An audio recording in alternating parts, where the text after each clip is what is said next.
Welcome back to the channel. This is Trinity Storm and you are watching first part of What If Kid Naruto Was Raised by the Legendary Witch. If you enjoyed this video, please like, share and subscribe to the channel. Now wasting no more time, let's start the story. Naruto, who was only 6 years old, quickly crawled through a hole in the chain-link fence that surrounded Training Ground 44, also known as the Forest of Death, by many ninjas in his village of Konoha. The boy with blonde hair, blue eyes, and a scruffy face ran for his life from a crowd of people. Some of them were drunk and mad. Some people were drunk, but they were still angry. They had done this a number of times before. Most often on his birthday, when people were celebrating the death of the Biju that attacked them 6 years ago on October 10th at the Kyuubi festival. Even though it wasn't his birthday tonight, people from all over Konoha got together to attack him anyway. On this day, the mean old matron of the orphanage decided Naruto had been there long enough and sent him away. She kicked him out with only the clothes on his back and told Naruto, demons like him had no business living here with all the good, decent, and pure children who could be adopted by other families. Then she shut the door in his face. Naruto didn't know what to say, but he thought it might be something a kid his age shouldn't say to an adult or say out loud for an adult to hear. If Naruto knew such a word, it would probably start with B and sound like witch. As soon as he left the orphanage, he seemed to be surrounded by people who wanted to crush him before he could find a safe place to crawl to and hide from those who wanted to put his head on a pike. Naruto had been in mobs before, so he ran as fast as his little feet could carry him. He was only able to outrun them because of his secret tenant and his Uzumaki genes, which gave him a lot of stamina. Naruto ended up here because the chase brought him here.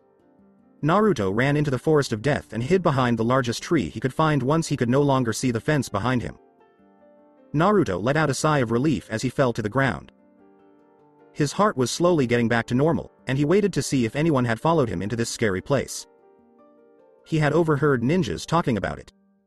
No one could get in without permission from Old Man Hokage unless they were very skilled and strong, because there were dangers here, so it was said.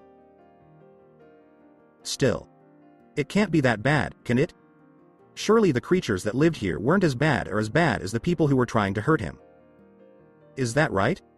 Naruto decided to check out the area a little, just in case he had to come back.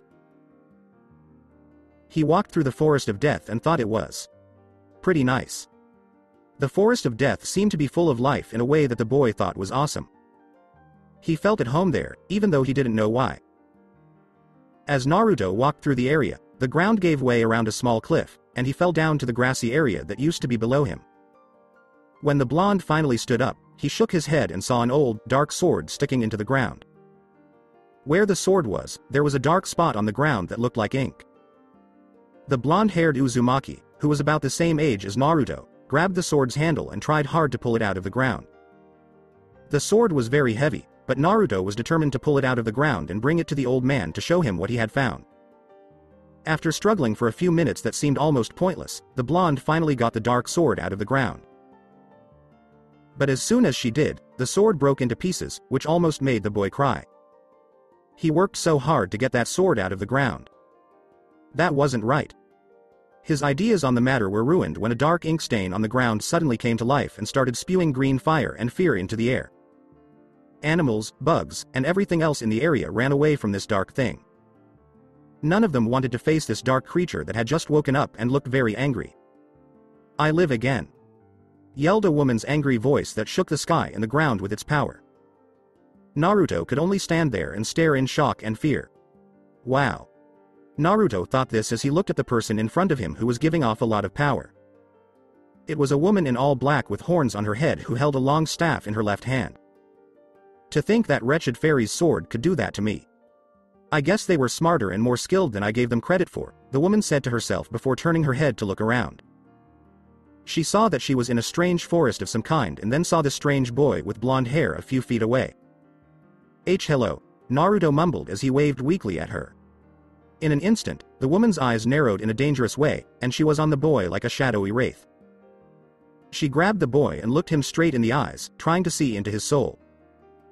The woman didn't know why she was acting the way she was, but the blonde-haired boy made the dark witch think of a young princess who was put under a spell that made her sleep forever. Not only that, but the energy he gave off was huge, and it seemed to be coming from something even bigger. "What are you? Who are you? How did you get here? Speak." The Dark Witch yelled at the boy, who was now horrified that he had made this powerful person mad just by being here. It was the same old villagers. Naruto answered quickly, "My name is Naruto Uzumaki, and I'm a boy. I live in Konoha, and we're in the forest around it." She was holding his shirt, and he was dangling there while moving his feet a little. Since the boy's words and language were different, the witch frowned and sent some of the power she still had to Naruto's face in the form of a small spell. The spell hit him hard, and he coughed because the spell turned into something like smoke that he had to breathe in. Before he could ask her what he did, the witch told him to repeat his answers to the questions she had already asked. He did it, which made the witch sigh in disappointment. The witch asked Naruto, "I know you're a boy, but what kind of animal are you? No human should have this much power running through their body. I can feel it and see it with my own eyes. You are overflowing with power." Naruto told her about the nearby village of Konoha and what the people there did. Naruto yelled, "That's all I know. I swear." He did this to try to calm the woman down. As for the witch herself, she narrowed her eyes even more, wondering what had happened since the prince had thrown his sword at her dragon. The fairies had hoped that the sword would kill her, but it looked like it had not. Instead, it made her so weak that she was put into a long, faraway sleep while time passed and cultures changed. Prince Phillip had thrown his magic sword at her because those damned stupid fairies had told him to. They and King Stefan had convinced the prince that she was bad because of what happened when Princess Aurora turned one and was cursed. Okay. Maybe she was to blame. But it's not like she never tried to fix it after getting to know the child better as she grew up. Surprisingly, out of all the powers that be, it was the princess's own that helped her live to be 16 years old. From the beginning, those stupid fairies did a terrible job of keeping an eye on the girl. People who were stupid and didn't know the first thing about raising kids. As the princess grew, she made her way into the witch's heart, and the dark force that put the curse on her tried to take it off in secret. Ironically, the Dark Witch couldn't get rid of the curse because the spell she used to make it couldn't be broken. When the curse was put on Princess Aurora, the Dark Witch said that no power in the world could break it. This was the only thing that stopped the Dark Witch herself from breaking the curse. And from there, things got worse and worse. Soon, the prince came, and then the fairies did what they usually did, which was to get in the way in the dumbest way possible. King Stefan then tried to make her look like the bad guy. Her. As if she'd always been the bad guy. No. Once upon a time, the Dark Witch was a kind animal that loved everything around her. Before a person moved into her area. Before he became king, a man who would later betray her so that he could take the throne from his greedy predecessor. He got the throne by stabbing her in the back and in the heart and ripping off her wings. At the time she put the curse on the princess, the Dark Witch thought she had done the right thing because he had betrayed her in order to get the seat of power in a kingdom. This man betrayed the Dark Witch, who was once the most powerful fairy. At the same time, he was celebrating the birth of his daughter. She wouldn't have gone to this kind of event even if they had asked her to, but the sad truth is that they didn't even try. That's not nice. Miss, could you please set me down? Naruto asked as the Dark Witch turned her attention back to the boy in her hands. My name is Maleficent, and I'm not someone you want to cross, Maleficent told Naruto, who nodded. I do, Maleficent-sama, Naruto said. Maleficent raised an eyebrow at the suffix, but her spell told her that adding "sama" to her name was a sign of respect. And she liked it for real. Maleficent-sama had a sound to it. Good. From what I can tell, your body is quite unique in that it generates a lot of energy more than it should, and I sense an extra power locked away. Right now, my power isn't what it used to be because I was locked away by that magic sword, and I need time to get it back. Luckily, you have the energy I want and need to get it back, and it might even make me stronger, Maleficent said, with Naruto frowning at her. Naruto asks, you mean my Char-Ka? Because he had only heard the name of the energy she was talking about in passing and had never heard the correct name for it because it was spoken in whispers around him. Yes, child. Whatever you call the energy, it's how I'll get strong again, and I need your help, Maleficent told the boy. The boy seemed surprisedly happy to hear this. You need my help? No one has ever asked for my help. Most people just call me names and try to hurt me, Naruto said, his voice full of hope and sadness. Really? The adults hurt a child like you just for being there? Why would they do that? Do you know? Maleficent asked the boy as she put him down. No, they sometimes call me demon, monster, or Kyuubi brat, with a hateful look in their eyes, and they've tried to hurt me a few times on my birthday, Naruto said, and the dark witch in front of him frowned even more. Maleficent asked Naruto, who shook his head, and you let them? You don't use this power I can feel against them? I have to run away. I don't know how to use this power you say I have. No one has ever taught me about things like that. I'm an orphan. I just got kicked out of the orphanage earlier today before I ran here and took that sword you mentioned, Naruto said. Maleficent was surprised by this, so she sat down on a big rock nearby and decided to find out more. Very curious, Maleficent said. Come here, child, and let me take a good look at you. She patted her lap and told the boy to obey. Naruto did what was asked of him because he didn't see any reason not to. With Maleficent's magic, she easily lifted Naruto off the ground and put him on her lap. She then put him to sleep and looked at him in her own way while he was still asleep. It would also help her understand why she suddenly felt so much power coming from this child with blonde hair. Maleficent was shocked and scared by what she felt from him. First of all, the boy's body did not look healthy at all. Clearly not getting enough food because they don't eat. Or the child might eat things that aren't good for him or her. Now that he said people had tried to hurt him in the past, she believed him. Even though they had healed and didn't show up in normal ways, the boy had a long list of injuries on his body. But when she ran her magic over the boy, she easily learned about every injury Naruto had ever had, when it happened, and even the most likely thing that could have caused it. The boy had been hit with hammers, clubs, swords, and other sharp objects that could be used to stab.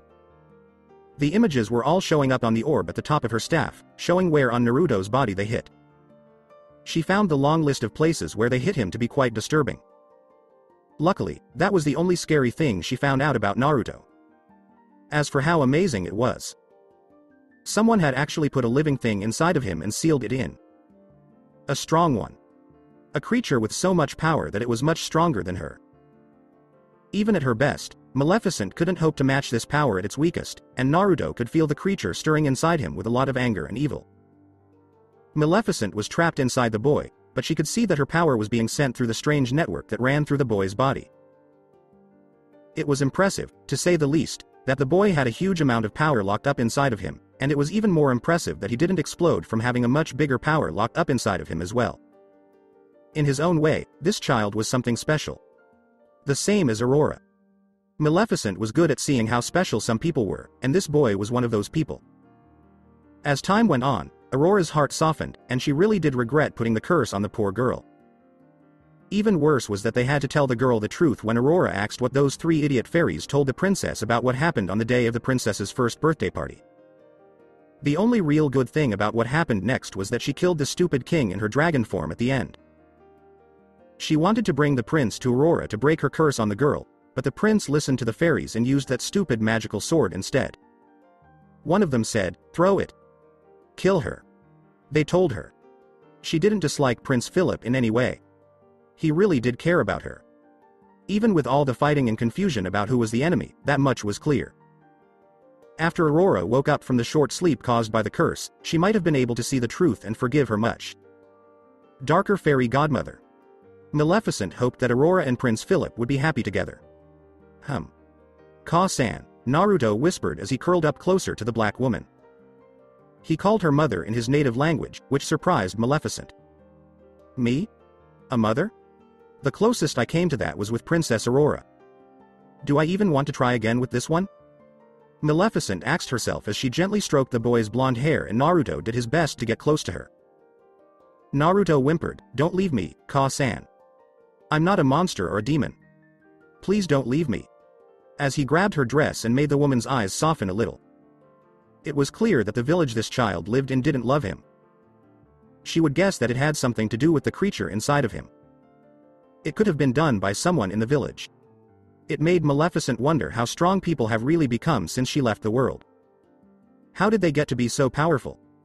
Were there more people like Naruto who had beasts locked inside of them? Count them if they do. Did everyone treat them the same? Or something else? Either way, Maleficent realized that she had to decide what to do next now that her person was free to roam the world. But I'm still not strong enough. Years of being held down by that stupid sword have worked well. This boy, though. It can be fixed by this boy's power and the beast inside of him.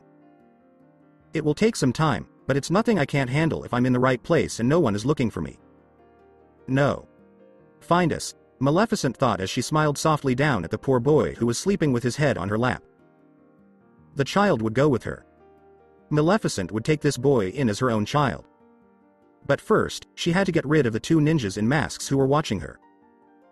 Maleficent hit the ground once with her staff, and her power spread around the woman, making the trees come to life. The two ninja who were watching the woman were shocked when, all of a sudden, the trees around them came to life, wrapped themselves around them, and walked toward the dark witch who was smiling cruelly at them. So these are ninja. I'll admit, you're impressive in your own right. Your powers aren't as strong as Naruto's, but they're more refined. I imagine you train to control your powers so that you can use them in moderation and make them last longer, Maleficent said calmly as she continued to run her fingers through the sleeping boy's hair. She wasn't afraid of the two people caught in her magical grasp. You are in Konoha, which is in Fire Country, and you have one of its people in your hands. Identify yourself or face the consequences, said the female of the two ninja, who was wearing a snake Anbu mask and black pants, shirt, vest, and guards to match her standard Anbu uniform, with a tan trench coat added because the kunoichi wanted to look more badass to other people. Fire Country? My, how time flies. It's been a long time since I've been in this world. But I do wonder why you are here. Clearly not for me. Perhaps this boy? This poor, abused, malnourished, and ultimately misguided boy? Or rather, for what he holds inside his body.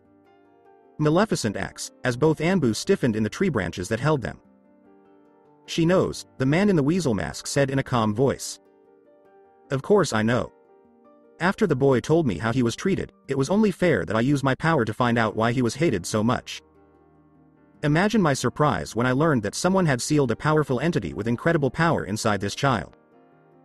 Either they were doing something very noble or very cruel when they chose Naruto for the task.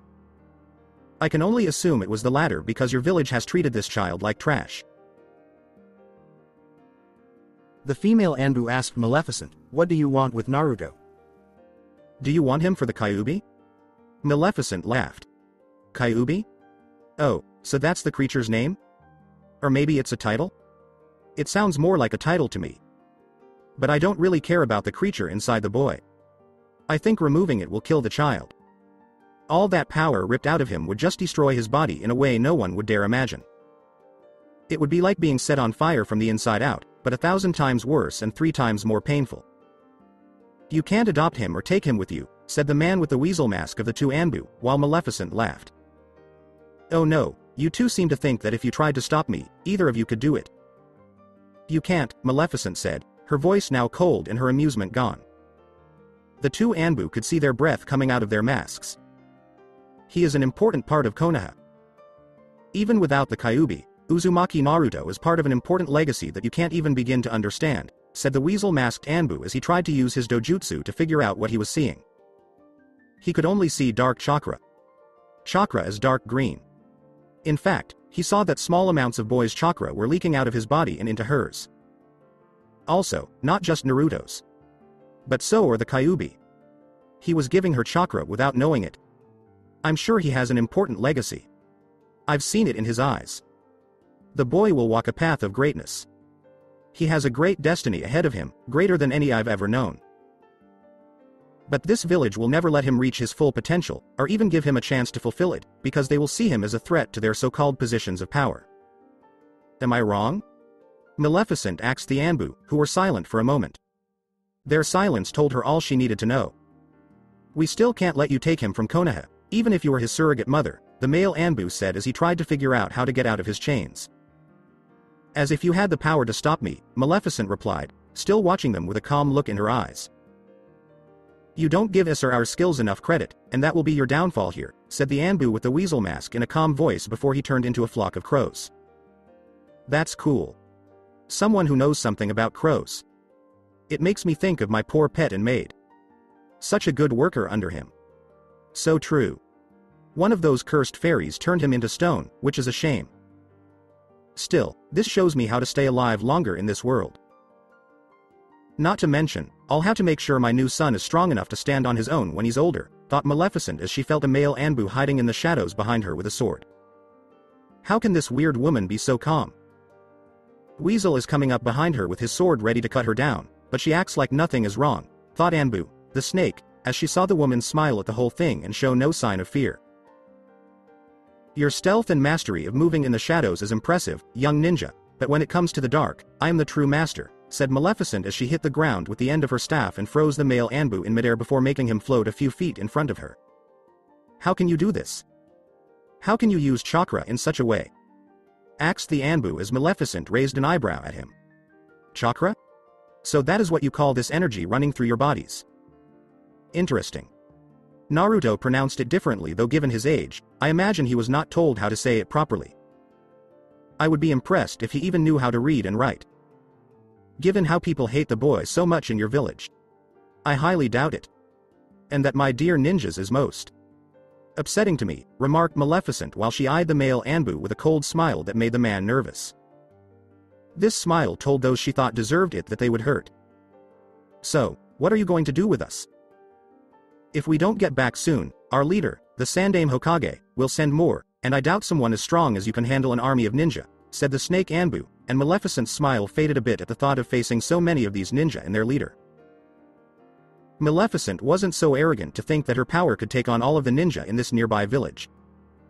She could easily tell that there were a lot of them. Not to mention that the village leader was on the same level as Naruto, if not a little bit higher, based on the level of chakra she could sense from him. Not to mention that this Sandaime Hokage, as they called the leader of Konoha, was probably the most skilled ninja of all, and her level of strength would push Maleficent to the edge.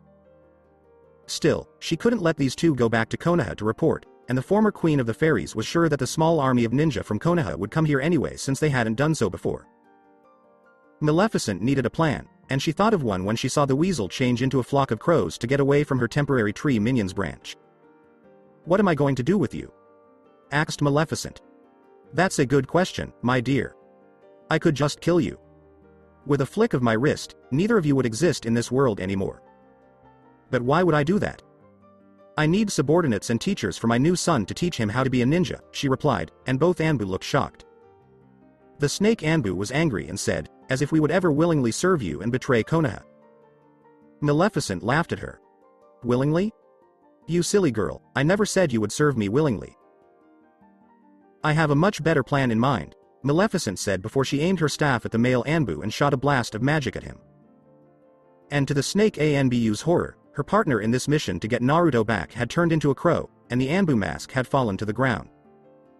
The former Anbu ninja from Konoha was having trouble flying before he fell to the ground. Even more interesting and scary for Anbu was seeing the man who had turned into a crow fly onto Maleficent's shoulder. The eyes of the crow were red and had 3 black dots. The snake Anbu was shocked by what she just saw and asked, "What did you do to him?" I thought it was obvious, dear. I turned him into my new crow. My old one was turned to stone a long time ago. I didn't have time to reverse the effects of the spell used after that, and given how long I've been gone, he's probably lost to me. Given your friend's connection to the crows, I thought it fitting he should become one, and use his new power to serve me. Just as you will, my dear Maleficent. I won't let you. After what happened last time, I won't let anyone use me again, said the terrified woman with tears in her eyes as she tried harder to break free. When Maleficent heard this, she frowned at what the woman said and got the feeling that there was more to her than she first thought. The dark witch put the woman to sleep, then gently put Naruto on a pillow she had made. The former fairy then looked for the strange thing she felt about the woman on the ground in front of her.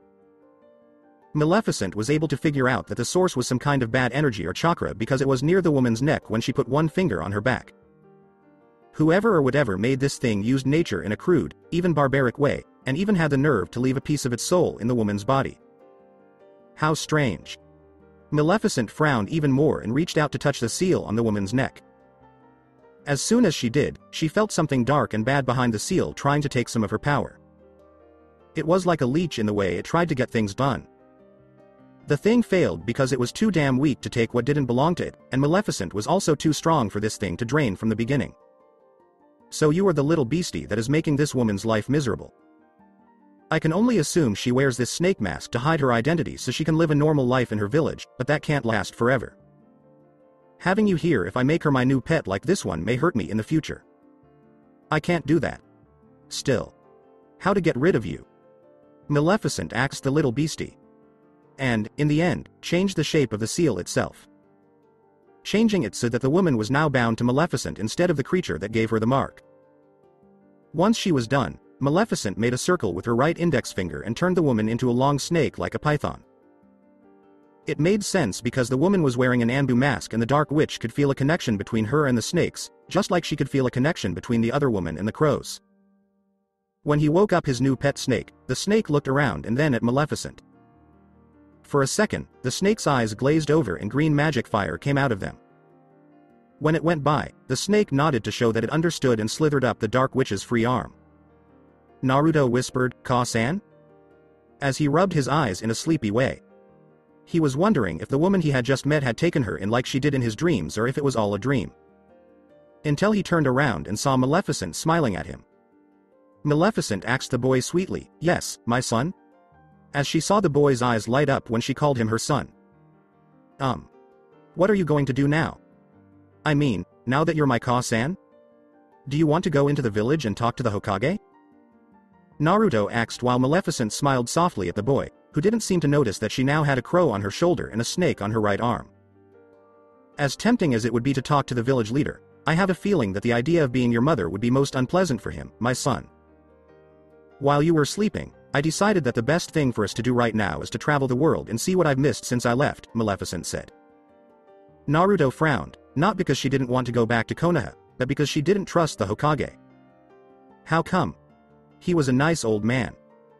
He protected him from some of the meaner mobs in the past, and if the current mob was told what happened in the past, he was sure to make things right. Still, the boy didn't say anything because he was afraid of making his new mother mad and having her leave him just because he questioned her choice.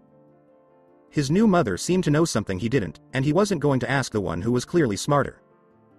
Okay, but do you think we could visit Konoha in the future or leave a note explaining everything? That way, he won't have to worry about me or send some of his ninja after us. Suggested Naruto, since his idea didn't question his mother's decision and it would keep the Hokage from getting mad. No one loses. Maleficent smiled at her innocent son, but she was angry that the leader of Konoha could have such a big effect on her son. The boy didn't ask her questions about what she wanted to do. He was just trying to come up with something new that would make everyone happy with little trouble. It showed that he would be a good leader and a kind man who cared about his people. This was very different from how King Stefan ran his kingdom. The man acted like he was a kind king, but many people knew he wasn't. They only put up with him because they were afraid of him and hoped that his daughter would be as kind as her mother when it came to ruling. Maleficent didn't get to find out if that happened or not, which was a shame. Tell you what, Naruto. I'll have my pet crow leave a small message for the Hokage once we get to a safe place where we can both rest and I can get my strength back. Remember, I just woke up from a long nap, and my strength has gone down while I was sleeping. People in your village who don't like you will try to take their anger out on me, and I can't guarantee your safety if they do, Maleficent said as Naruto was scared and asked, They would really do that? Maleficent nodded at her son. In a heartbeat, my child. You know there are more than one way to hurt someone, and not all of them involve hurting someone directly. There are other indirect ways to hurt someone, Maleficent said, thinking about how she hurt Aurora to get to King Stefan for betraying her years before he became king. But I don't want them to hurt you. Naruto yelled in fear as he ran up to the woman and grabbed her tightly, as if she were going to suddenly disappear. Maleficent put a gentle hand on the blonde-haired boy and said, I don't like it either, my child. That's why I need to go somewhere else with you, where we can both get stronger and fight off such threats to our safety. Okay, but where can we go where we will be safe? Naruto was curious about the outside world because he didn't know anything about it and he was pretty sure his mother didn't either since she had been stuck by that sword for so long. For my son, that's what traveling is. When we find the right place, we'll know it. In the meantime, I'll make sure you learn the right way to be a ninja and what you need to know to survive in this world, said Maleficent, and Naruto's face lit up with happiness at this news. You sure? But how are you going to train me? Naruto asks, both happy and a little confused. I'm not going to train you myself, boy. That's up to your teachers here, Maleficent said as she used her magic to change the crow and the snake back into people. That was crazy. said the short, purple spiky-haired woman. Yes, that's true. That is unreal, said the calm male, but it was clear he was just as scared as his female ninja partner. It made it look silly to be able to henge. Wow. That was so cool. Naruto exclaimed, ignoring the two ninjas' discomfort at being turned into animals and then back into humans. Maleficent just laughed at her own joke. Yes, that's true. Now I think it's time to say hello. You first, dear boy, Maleficent said. The young man with black hair looked at her with defiance for a second before a moment of greenish-black energy washed over his eyes. Itachi Uchiha. Itachi replied, eldest son of the Uchiha clan head, and then he bowed his head slightly as the spell to obey kicked in. Maleficent asked the young woman about the same age as the Uchiha, and you? While pointing at her. Anko Mitarashi. Former student of the now famous missing Nin Orochimaru of the Sannin, said Anko as she felt her mistress's power in the new seal and felt the overwhelming presence forcing the woman to do whatever the woman in the dark robes told her to do. Good. From now on, the two of you will do what I say. My word is the last and only one. We won't put up with disobedience. You will be my eyes, ears, and a source of strength for me. You will also teach Naruto how to be a ninja. He will be taught everything you know that he can learn. If I'm not around to tell either of you to do something important and I'm not there, my son will have secondary authority, and you will obey him when I'm not there, Maleficent told the two ninjas, who nodded and bowed to the woman. Itachi and Anko both said, we understand Maleficent-sama, at the same time. That's great. Now we should leave before more ninja come and I have to use more of my power. I don't need it right now. Maleficent asked Itachi-san, are there any kingdoms that don't have ninja villages like Konoha? Itachi nodded. Yes, but there are only a few of them, and even then, some of them have small shinobi villages that are made up of a few clans. In all of the elemental countries, Konoha is one of the 5 most important shinobi villages. When a country hires a ninja or a group of ninja, they usually come from Konoha or one of the other 4 major villages. This is because each of these villages is strong in its own way. It really depends on the place and the client, Itachi said, and Maleficent nodded to show that she understood. I see. Very fascinating. And are there any countries close to Konoha that don't have a ninja village? Maleficent asks a question, and Itachi thought for a moment before nodding. Only one. It's called Wave Country. It is a group of islands that are very close to each other. Each island has its own natural resources. It depends a lot on ships for travel and trade, Itachi said. He knew this because he had been on missions and heard different things about places from people passing by. I see. It sounds like the people there keep to themselves, right? Maleficent asked Itachi, who nodded. People in Wave Country usually don't pay attention to what's going on around them as long as newcomers don't cause trouble. It's more of a live and let live way of doing things, Itachi said, and Maleficent nodded and smiled. That's great. We'll go there right away, Maleficent said. Then she turned Itachi back into a crow and Anko back into a snake, and the two of them moved into her body. Naruto asked Maleficent, who was smiling at the boy, Ka-san, would you turn me into an animal like you did to Itachi-san and Anko-san? Maybe in the future, Naruto, but not right now, Maleficent said. Naruto pouted a little because he couldn't turn into an animal.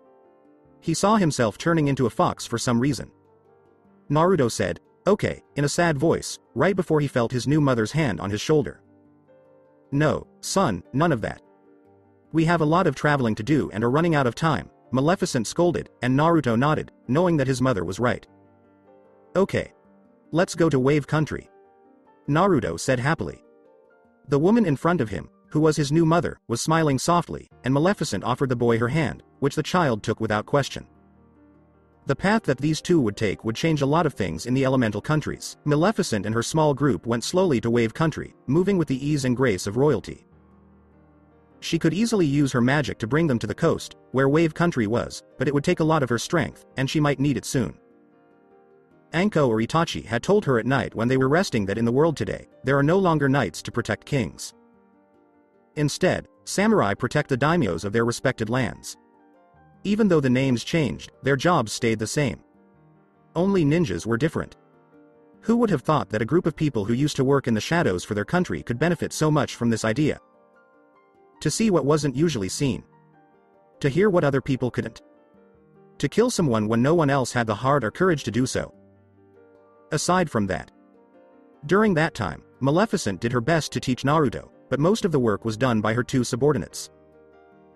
Itachi would sometimes use his crow form to check out the area while Anko taught Naruto the basics that a young child like him needed to know. When it was Itachi's turn to teach the boy, Anko would hunt for food instead. Neither of them cared, though, because Naruto was eager to learn. Even though Naruto was an Uzumaki, it was still hard to teach him because he was so active. However, both Itachi and Anko were able to do it. They found out right away that the boy learned best when real-life examples and made-up events were used to explain things. Maleficent kept a close eye on her two subordinates as they taught Naruto. She wanted to make sure that the spells she had put on them were working, and she was happy to see that they did. Since chakra energy is a part of the way the world works, there was still a chance that her spells could fail, so she would check on them every so often. The boy, who was now really happy, was so eager to learn from them that he never complained, even when a child his age usually would have. "We're here. Wave Country is just beyond these waters," Itachi said as he pointed to a landmass that was barely visible from where they were.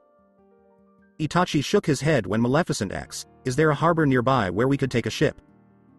"Unfortunately, no. Wave Country is afraid of being invaded by sea, so all of the ports in this area are on the island and are controlled by people from Wave Country. The only way to get to Wave Country is by boat, and you have to take one that is controlled by someone from Wave Country. The boats only stay here on the mainland for a short time, though," said Itachi. Maleficent frowned, and Naruto did the same thing while trying to act like his mother. "I see. It looks like we'll have to cross another way," Maleficent said as she smashed the water in front of them with her staff. And turning the water in front of them into a bridge. Naruto said, "Wow, that's so cool." Maleficent laughed, while Itachi and Anko were shocked to see someone with such power over the elements. Itachi said, "Very impressive," and Anko nodded. "Maybe, but it's not as hard to do as it is to keep up with so much water in front of us. Come, my son. We must cross our watery bridge now. I can only hold this for so long. There's no point in standing here like a bunch of idiots," Maleficent said. Her son nodded and held her hand tightly again as he walked fearlessly on their watery path. The boy was sure that his new mother was the best. Itachi and Anko walked carefully next to them, hoping that this temporary bridge made of water wouldn't give way on them. Maleficent wanted to know what her new son's hopes and dreams were, so she asked him, "Tell me, my son, what do you want to do with your life when you grow up? What do you want to be?" "Well, I think I want to be a strong ninja, like the Hokage. That way, if you need me, I can help you in any way I can." Naruto told Maleficent with excitement. "Like the Hokage? So you want to be the leader of Konoha?" Maleficent asked, trying not to think about the fact that that village had her son back and instead picturing it as a smoking crater full of dead people. "I don't know. Maybe. But I don't know if they would even accept me when I'm strong enough and I came back.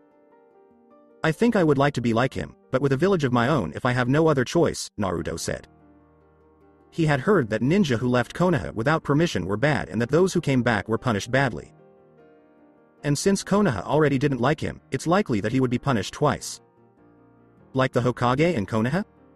Maleficent asked as she looked back at Itachi, who was trying to explain it to her. Itachi said, "I think Naruto-kun wants to be the cage of his own ninja village. Each major shinobi village has a cage. Iwa has the Tsuchikage, Kumo has the Reikage, Kiri has the Mizukage, and Suna had the Kase cage." He knew this from learning about the other villages in school. Maleficent asks, "What about the small villages?" Because Itachi had already talked about them. They have leaders, but none of them are recognized by the major shinobi villages as cages. They try to look like cages, but their actual strength leaves a lot to be desired when compared to the major villages, Itachi said. Maleficent nodded, getting a better idea of what this world was like with each passing moment. "We'll worry about them later. For now, we need a place to live in this land, and I won't let my son live in some tiny shack with his loving mother. It doesn't fit his new position to live in such a small place with his loving mother," Maleficent said calmly as she looked at her son, who was smiling at her. "I don't care where I live as long as you are with me, Ka-san," Naruto said, and the woman smiled at him because she knew he was sincere.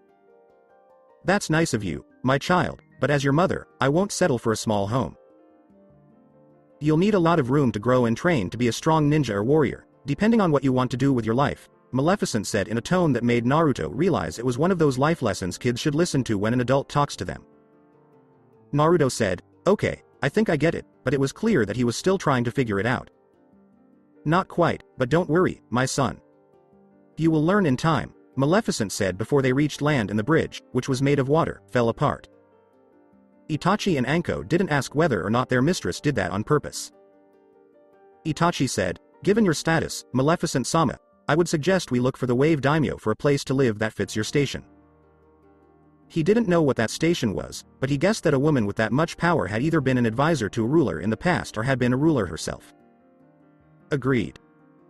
"Seeing the leader of this kingdom would be best for us," Maleficent said in a calm voice, but Itachi and Anko knew better because they could figure out what she really meant. The group went to the nearest town, where everyone looked at Maleficent because she wasn't wearing what you might call normal clothes. Right away, they wanted to know who she was. Who was the boy or girl? Who were the two people who were just behind her? Was she a queen or something? Another lord? Why did she have such a small group with her? Did a war take her country? Was she on the run from the people who hated her country? Was she sent away? Maleficent finally decided to ask someone about the daimyo of the village. She wanted to know where the leader lived. The person she asked was an old man named Tazuna. When she got close, he was drinking, and Naruto had to cover his nose because his breath smelled like alcohol. Here, Naruto learned the important lesson that he should never drink such a liquid unless he had to and only in small amounts. Still, it got Maleficent where she wanted to go, which is why she was now standing in front of the feudal lord. The man was looking at her with a mix of wonder and fear, which was probably because of her horns. Itachi had secretly told Maleficent that the Wave Daimyo probably thought her clothes made her the devil's wife or, at the very least, his daughter. Maleficent thought such a woman would be very beautiful, so it was kind of a compliment. "So you see, Your Majesty, my son and I would like to stay in your country for a while. However, the homes I have seen so far are too small for what I feel is needed of us. If you could possibly let us stay here in your large castle, I could offer you my help in the matter, and these two skilled ninjas for further protection of your person," Maleficent said after explaining that she was on the run from her enemies who wanted to kill her. The lie was, of course, surrounded by bits of truth. The man in front of Maleficent didn't know if he could trust her. The things she said were as sweet as honey. Even though the woman looked scary, the child next to her didn't seem to be afraid of her. As for the two ninja behind them, it was clear that they were experienced at what they did and could protect him if he chose to hire this woman as his advisor. Who was to say that the woman wouldn't tell them to kill him in secret and make it look like an accident? Many ninjas have worked for nobles, only to turn around and stab them in the back because another client paid them more in advance to get close to the noble and do the dirty deed at the right time. Who was to say that this strange woman couldn't tell him that he would die here on his throne if she said so? "How do I know you won't try to take over in the future? I don't have to pay attention to what an advisor says. You can talk to me all you want about the different ideas and opportunities for this country, but in the end, my decision is the only one that matters. You could tell me to do one thing, but I could do the opposite. Will this cause problems between us?" asked the Wave Daimyo, who was looking at the man and smiling at the woman. Was she giving him hints that she liked him? Of course not, Your Majesty. Far from it. An advisor is just that, an advisor. Someone who brings his or her own wisdom to the discussion.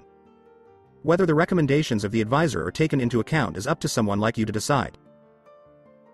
If you choose not to listen to my advice on any matters I get involved in, I will respectfully understand and simply leave the conversation unless it is necessary, Maleficent said as Itachi and Anko glowed. Naruto just smiled and was proud of how his mother had come to her decision. He thought she was so smart.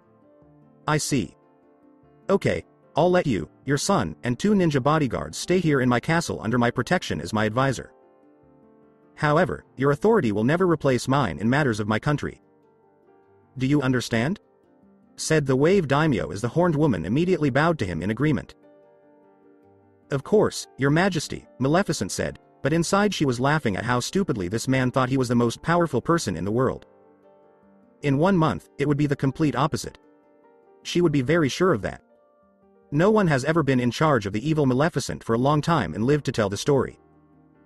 But for now, Maleficent would play the humble advisor to this daimyo for the sake of her son. When the time was right, she would strike. Konoha 2 weeks after. The Sandaime Hokage asked the Anbu Captain Ox, "Are you telling me that Naruto, Itachi, and Anko haven't been found yet? We've been looking for them for about 2 weeks straight." The Anbu Captain Ox nodded his head. "Yes, Hokage-sama. We have looked everywhere for all 3 of them. Some of the Inuzuka clan members we have on tracking teams think they were in the Forest of Death around the time they went missing. When they got there, they smelled something was off about the area, which made the dogs with them very nervous. Something in the area scared the dogs," Ox said, and the Sandaime frowned. "Nervous about what?" asked the Sandaime. "Did they smell the Kyuubi's chakra?" Ox shook his head no. "No, Hokage-sama. I asked, and they said it was something else. The chakra wasn't as evil as Kyuubi's, but it was still a threat, and they could smell Itachi and Anko in the area becoming different," Ox said, and the Sandaime frowned even more. "Different? In what way?" asked the Sandaime with worry. "It's hard to explain, Hokage-sama. Based on what the Inuzukas smelled, both ninja changed from human to animal, specifically the smells of a crow and a snake," Ox said, leaving the Sandaime puzzled. Itachi did have a deal with the crows, but as far as the Hokage knew, they didn't have a sage mode, so it wasn't possible for Itachi to turn into a giant crow-like creature.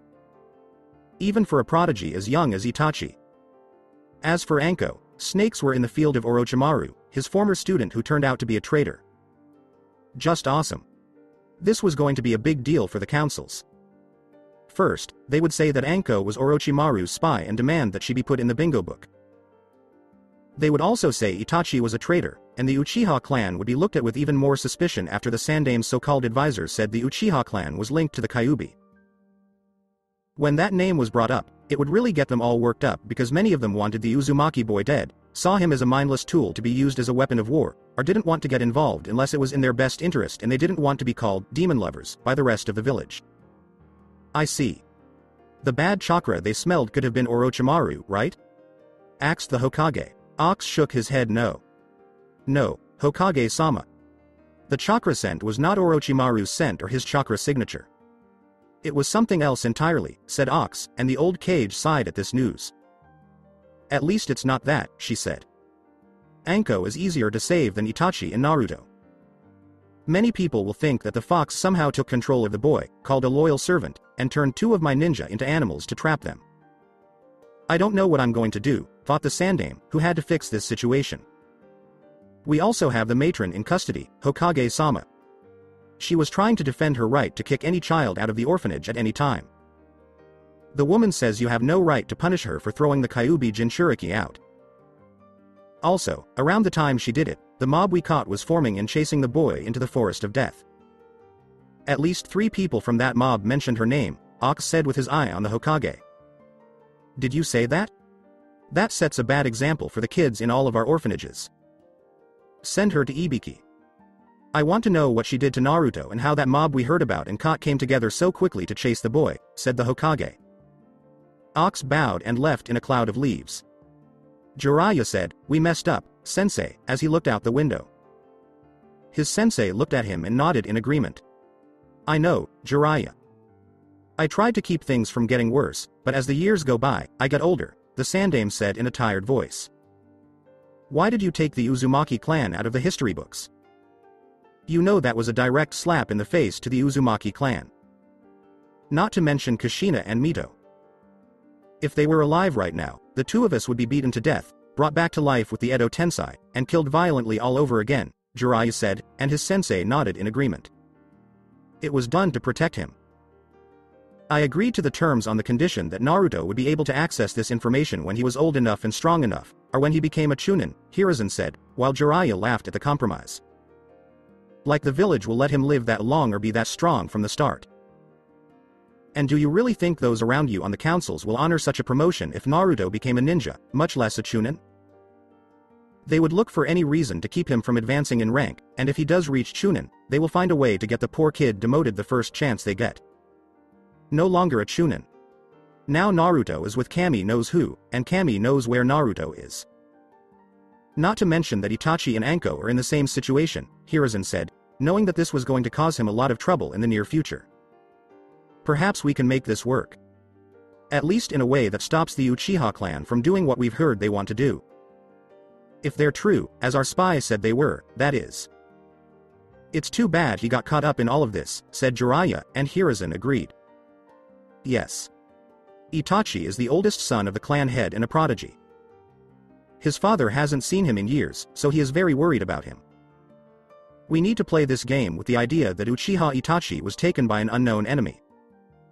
It could have been done by the man in a mask who attacked Minato on the night Kyuubi did. Right now, we're using a lot of important resources to find him to show that Konoha still cares about the Uchiha clan, Hiruzen said, liking where this was going. Let's say you told Itachi to clear the name of the Uchiha, and let's assume the masked man found out. Itachi was getting close, but the masked man grabbed him. That Anko was with him at the time, said Jiraiya, and Hiruzen nodded to agree. What's up with Naruto? I can't keep his disappearance a secret, Hiruzen asked Jiraiya as he thought and snapped his fingers. Let's say I got him. That I got there soon after the attack, and Naruto was one of the main people who saw it. I was traumatized by what I saw. So traumatized, in fact, that I took him with me to find Tsunade and get him help for his coma, said Jiraiya, since he could use this to find Tsunade and convince her to come home. That could work, but the councils will want the boy back in the village soon after, and you'll have to convince Tsunade to not only come back but also lie about Naruto being in a coma, Hiruzen said, while Jiraiya sighed since that was true. Jiraiya said, I never said it was easy, sensei, to which Hiruzen nodded. Jiraiya, just do it. It would be better if Tsunade came back as soon as possible, Hiruzen told his student, who nodded and then jumped out of the window. Daimyo's palace in Wave Country. In the dark of her room, Maleficent smiled. It was very big. Large enough. A nice bed fit for a princess, but she thought the Wave Daimyo, who was the ruler of this land, had a much bigger and nicer one. It didn't matter anyway. Soon, the Wave Daimyo's room would be hers, and Naruto would get this room instead of the one the feudal lord gave him. This room was twice as big as the boy's. But compared to how the boy had to live before he was kicked out, it was a nice step up in terms of comfort. Now you can leave, Naruto. There's no need to be shy, Maleficent said when she heard her son sneaking into the dark room and tiptoeing to bed. The woman didn't understand how her son could get away with his pranks when he was so full of energy from the start. I'm sorry, Ka. It's only. I miss sleeping with you. Where it's safe, Naruto answered in a whisper, then climbed on top of the bed to where his mother was lying and rested his head on her body. You don't believe Itachi or Anko will protect you? Still be with us and here in the daimyo's castle after all this time? Maleficent asked the two if they knew that the boy had gotten away from them. No. Not even close, Ka-san. Everything was going well. But I hate being apart from you. I'm scared, Naruto said as Maleficent gently stroked his blonde hair to calm him down. After all this time, you still worry that I'll leave you. That this is all going to be a dream. That I never existed and you are still at the orphanage, where the cruel matron wakes you up to throw you out again and again, Maleficent said, and Naruto nodded in agreement. Yes, Ka-sama. I just want to stay here with you and sleep. To make myself believe that this is real. That really is the case. That my new mother is real and not just something I made up. Naruto begged her, please let me stay. He hoped she wouldn't say no. Of course, boy. I know what you're afraid of. I won't leave you ever. But I don't think you should run to me at the first sign of trouble. If I call a child my own, I expect them to be able to stand on their own 2 feet when they have to face an enemy who will try to take something from them. Do you get it, my child? Maleficent asked, and Naruto nodded. Ka-san, I know you do. I'd like to be tough. I just want to enjoy this moment with you while I can, Naruto said sleepily before he fell asleep. What a fascinating child. So sweet. To think that everyone in your village hated you for something you didn't do. All of them should feel bad. The whole group. No big deal. You will get even with them one day, my son. Not today and not tomorrow, either. But a long time from now, you will be in charge of their lives and the lives of those around you. At the time of their judgment, the only question will be whether or not they will be happy to see you again. Or will they end up in hell because of your anger that you want to let loose on them? Maleficent asked herself as she let the greenish-black glow of her staff light up the room. During the whole time, Naruto's and, to a lesser extent, the Kyuubi's chakra went into her body to make it stronger. Maleficent had been doing it since the short trip to Wave Country began. The walk could have been shorter if she had used magic to teleport or her own wings, which she was able to find so she could turn into a dragon. She didn't choose either one, though, because they would have made her weaker. Instead, she took the boy's chakra in secret to get her strength back. Even now, it was a good time to take it from the boy while he slept, knowing that it would come back in about an hour. At that point, she would stop what she was doing so she could get some sleep. Tomorrow, she'd have to punish Itachi and Anko because they didn't stop the boy from getting out of his room. Even though she didn't mind much because it let the woman take some of his chakra, the last thing Maleficent wanted was for someone who wasn't her son and wanted to kill them to get by them. Oh, sure. Their mistress would remind them that they were not to question her dark power and that they should be afraid of her if they didn't do what they were told to do. Tonight, they did let her down. The morning after. Maleficent-sama, we're very sorry, Anko said as she fell to the floor in pain. She had been on her knees, bowing down to the dark witch and the magic wield that was being used to punish the kunoichi. Be quiet. Both of you let me down. Last night, I asked you both to watch out for Naruto. To watch over his room while he was in it. Must have surprised you that he wasn't in his room this morning, but in mine? Maleficent asked the two ninja who had come to her room after she called them. They were shocked to see Naruto sleeping next to the woman on the big bed. How did he get away? With all due respect, Maleficent-sama, ninja from Konoha with much more experience than us have not been able to find Naruto, and many of them were skilled censor ninja, Itachi said, keeping his eyes down and trying not to look at the dying Anko. And you think that lets you off the hook? It makes things worse. The censor ninja in Konoha are either too weak, too blind, too lazy, or too stupid to find my son. Imagine if a killer could do what Naruto does to stay hidden and was out to kill us. They would have not only been successful, but it would have been because of how bad you were. That's going to change today. Maleficent said coldly as Naruto whimpered and moved closer to his mother to get warm. She quickly changed into a mother and cooed and hushed the boy while telling him everything was fine and his mother was here. With all due respect, Maleficent-sama, we need to keep training to keep our skills at a high level. Even though our skills are pretty good for our age, we need to do more to get stronger, Itachi said. Maleficent nodded in agreement and seemed pleased, even if just a little, that they were trying to avoid another failure. Good. Make sure you do. When one of you or both of you are training with Naruto, you will teach him and train yourselves at the same time. Anything less than a hard day's worth of this will not be tolerated, Maleficent said while Anko stopped hurting and slowly got back on her knees. Itachi said, don't worry, Maleficent-sama. We'll train so that no one can hurt you or Naruto. Maleficent smiled and nodded at the Uchiha. With all due respect, Maleficent-sama, if Itachi and I are both keeping an eye on Naruto, who will protect you? Maleficent's eyes got narrow as she asked Anko. Don't worry, sweetie, I'm more than able to protect myself. Maleficent said, those days will be rare, and the only time I'd call you to my side is if I had a mission that needed your special skills. Both ninja nodded to show that they understood. Itachi asked Maleficent-sama, who was humming to herself in thought, what do you want us to do now? We need to eat first. Bring us something to eat right away. Something good to eat. Fresh fruit will do for now, Maleficent said when she saw that her son was still hungry even though Itachi and Anko had been hunting a lot since they went to Wave and had been giving the boy more than enough food for the last few days. Even last night's small banquet to celebrate Maleficent's new job as the Wave Daimyo's advisor didn't do much to stop the boy's skinny body from being noticeably out of shape.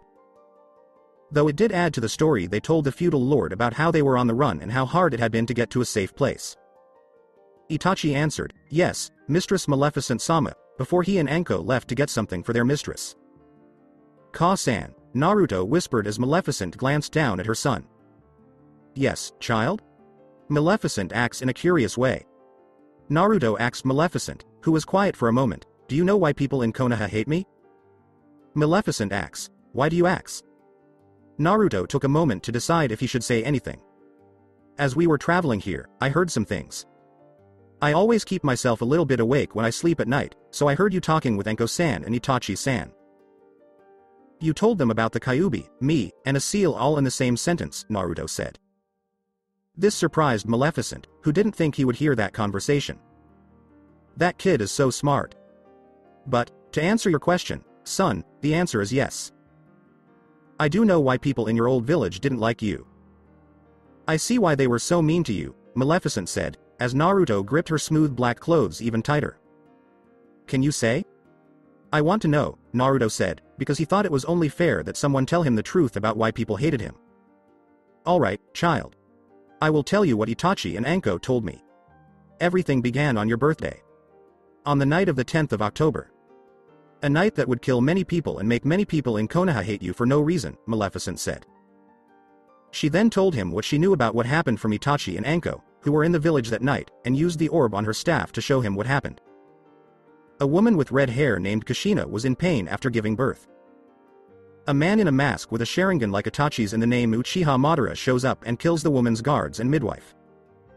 A fight between Madara in a mask and the Hokage of Yondaime, with baby Naruto as the prize. Even though the Yondaime Hokage won, it was a trick for Madara to get close to the Kushina and pull out the fox. The woman is in pain and cries out. Cries that were drowned out by the Kyuubi's roar and the chaos that followed because of Madara's plans.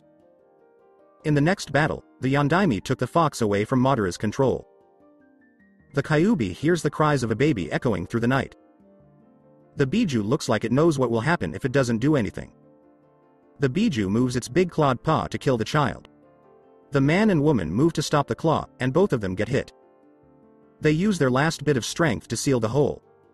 Before they die, they both tell their son how much they love him. After a few seconds, only the sound of a child crying can be heard, and the Sandaime Hokage can be seen coming out of the shadows to see what's going on. Soon, the people in charge of the village got together, and they are having a heated discussion about what will happen to the boy. Some people wanted to kill the boy. Others used them as weapons that were mindless and had no feelings. Some people didn't say anything while they thought about which side of the argument they should take to prove their point and protect their own families from the future consequences of their choice. Meeting room flashback. The demon must die. Look at the damage it has caused. Our beloved Yondaime-sama died because of this beast. Yelled a member of the civilian council, and many others called for the baby to be killed. The child is our new Jinchuriki, a weapon. Killing the boy now would be even worse for Konoha. He should be given to me. I can turn the child into a loyal Konoha shinobi and send him after our enemies, said Danzo, who thought of everyone in the room and many people outside as his enemies. And have him be your loyal pet? I don't think so. I've seen what happened to the people who joined Root when it was around. You'd put the boy through the same things and turn him into an emotionless husk, Hiruzen said as Danzo laughed at him. And what would you do, Hiruzen? Let him live a life of ignorance? The boy deserves nothing but our contempt and should be locked away in a controlled environment, said Danzo, while Hiruzen scowled at the idea of doing that to Minato's son. There's also the matter of the Uzumaki clan being a part of Konoha's history. If this boy is an Uzumaki, how do we handle the situation with the village's history in relation to them?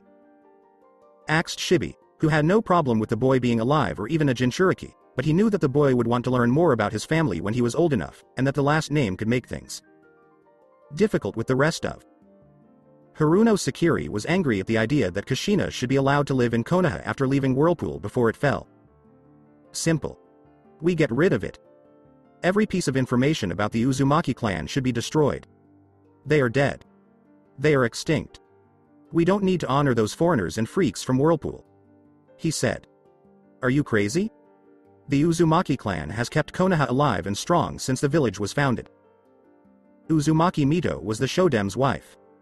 You would spit on two clans who helped build Konoha. Sume yelled in protest because she thought this was a sign of disloyalty and went against the Inuzuka clan's values. Enough. As it is, the boy can't know about the Uzumaki clan.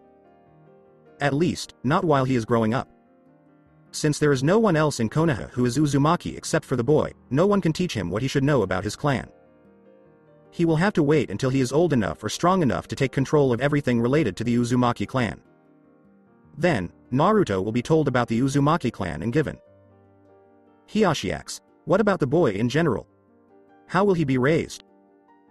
Many in the civilian council were calling for the boy to be left on the street in the hopes that a wild, angry dog would come along and tear the boy to pieces. Silence. The boy will be raised in an orphanage. He will make friends and bond with children his own age to make sure no one ever questions his loyalty.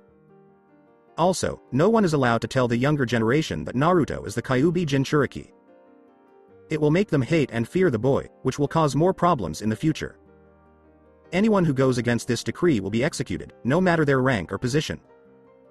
We all get it, Hokage-sama, but you have to realize that this ruling protects the boy both ways, said Uchiha Fugaku as the Sandaime narrowed his eyes.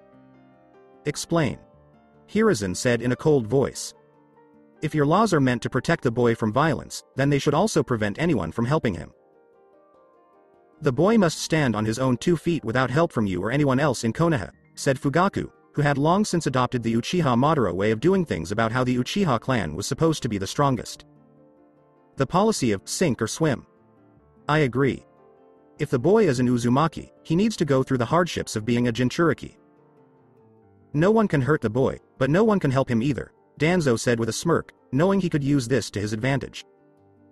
Shikaku asked with a raised eyebrow, what if he is being attacked first? Are you saying no one can stop it? No, of course not. But if the boy were attacked, he shouldn't be saved right away. It would make him think he's untouchable and arrogant. Still, I think the punishment for such an act on our weapon should be minor at best. A fine for the act seems about right, said Danzo, though many of the clan heads disagreed with him. A fine? For beating up a child? That sets a bad example, Danzo. What about other children in Konoha? What if they face the same kind of abuse? The abuser could use such a thing to get out of jail, which is what the law says should happen if someone hurts a child, said Sum, thinking of her oldest son and her new puppy son. Danzo said, this would only apply to the Jinchuriki. Every other law about abusing children would apply to normal children. This would make it easier for people who want to hurt the child to get support while making parents happy who care about their own kids. No. Abusing a Jinchuriki in any way will weaken the seal. I don't think anyone here wants to see the Kyuubi come out just because some fool wants to hurt the boy, knowing that's what would happen, said the Sandaime, as many grumbled about not being able to hurt the boy because the seal would weaken and their revenge against the fox would be their downfall. Haruno Sakiri said, the Kyuubi still needs to be punished, and since the boy is holding the fox, he is guilty by association. Many on the civilian council agreed that the boy should be punished with the fox. We've already told the boys that they can't be hurt, and if they are, their attackers will be sent to Ibiki and killed for their crimes. I won't let you cripple our village's Jinchuriki just to satisfy your bloodlust, said the Sandaime, slamming his hand down and shaking the room with his strength. Then I take it the terms are final? Kaharu asks, knowing when her former teammate had made up his mind about something. Very well. Konoha will remove the Uzumaki clan from the records but keep them in a safe place for Naruto to look at when he is old or strong enough. No one is allowed to hurt Uzumaki Naruto, but no one is allowed to help him either unless he is being attacked, said the Sandaime as the others in the room reluctantly nodded. Flashback is over. Maleficent said, and that is what happened the night you were born, my son. Naruto's eyes were full of different feelings about what he had just seen, and his mind was going a mile a second. Ka-san, Naruto said in a low voice. Yes, my son? Maleficent asks. Naruto asked Maleficent, who was quiet for a second, is it wrong to hate? To hate these people?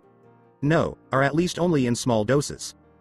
When you get angry at such people, make sure it's only at those who deserve it. Attacking the innocent people of the village who don't deserve your anger will make you no better than the fools themselves, Maleficent said calmly, while Naruto's anger over everything that had happened to him was still there. And those who deserve it? Those who deserve for me to hate them. Naruto acts as Itachi and Anko brought food for the two of them into the room. That's easy, my son. You crush them, along with anyone else who follows their beliefs. The world as a whole must know that following such fools will not be tolerated. That to follow their path and embrace their beliefs brings nothing but a violent death. A violent death that you, my dear child, will bring to everyone who stands in your way when it's time to rid the world of such arrogant people, said Maleficent, with Naruto nodding in agreement. And I will. When I grow up, I'm going to change this world.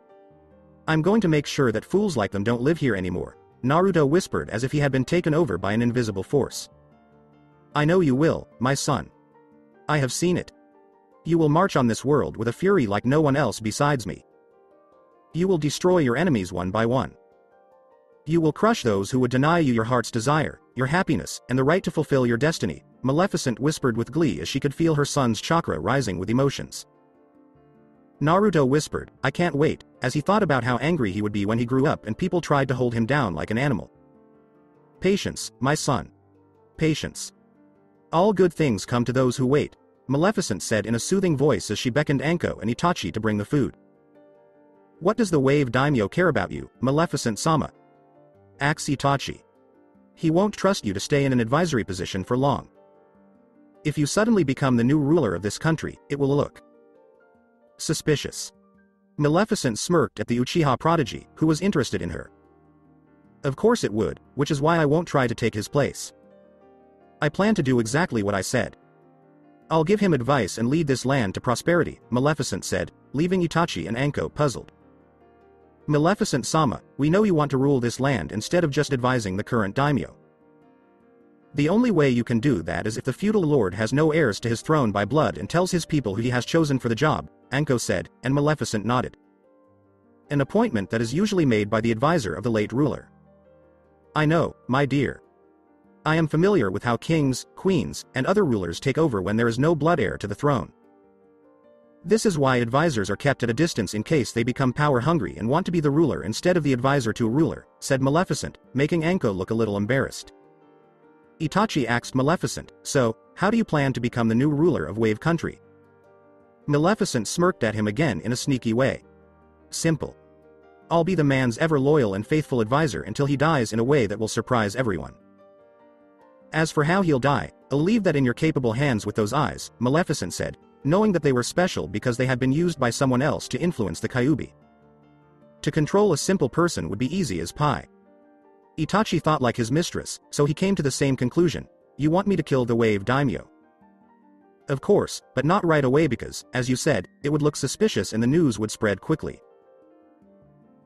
The death of a feudal lord does not stay in the ears of just its citizens for long. We have many years ahead of us while in these lands. What are a few months as an advisor to a feudal lord compared to the years that follow with me as its new ruler? And Naruto here is my heir?" said Maleficent, with the Uchiha. They had a lot of time. Even if Konoha sent Jiraiya of the Sannin and his spy network to look for Naruto and, by extension, them, the spies would never come here to look for them. They would look in every big country. The places where shinobi villages were. Even small cases like Taki would be looked into. The Hokage thought that someone from another shinobi village or even Orochimaru might have done something bad because of Anko's past.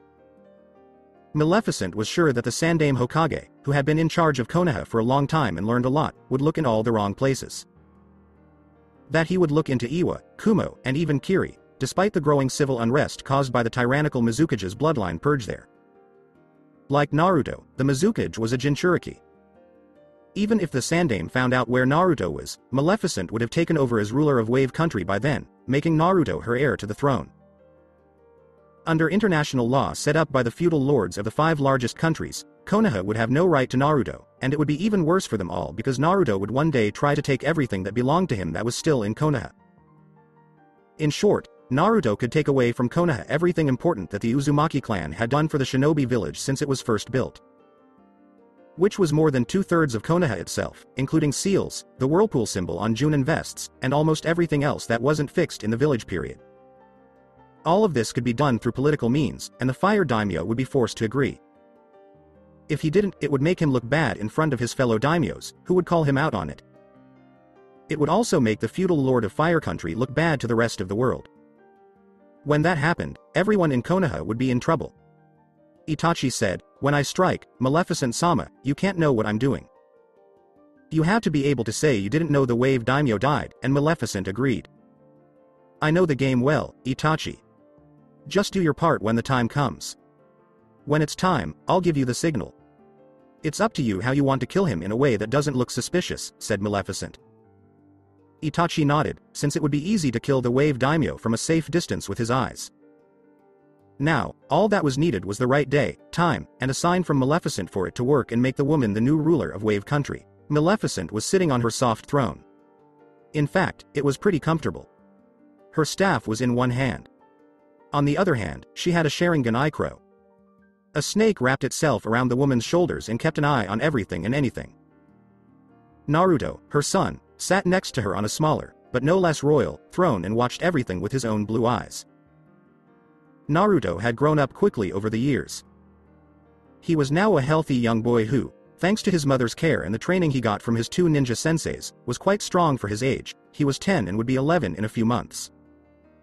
As it was, the boy was well educated, and Maleficent made sure that her son had the sharpest blade of all the children his age in Wave. They are also smarter than most adults. As you can see, Your Majesty, the bridge I want to build would help our country's trade go up by more than 60% because it would connect us directly to the mainland. Not only that, but it would make sure that we don't rely too much on ships for trade, like we did in the past, said an old man named Tazuna, who, ironically, was the first person Maleficent met when the group arrived. It would, yes.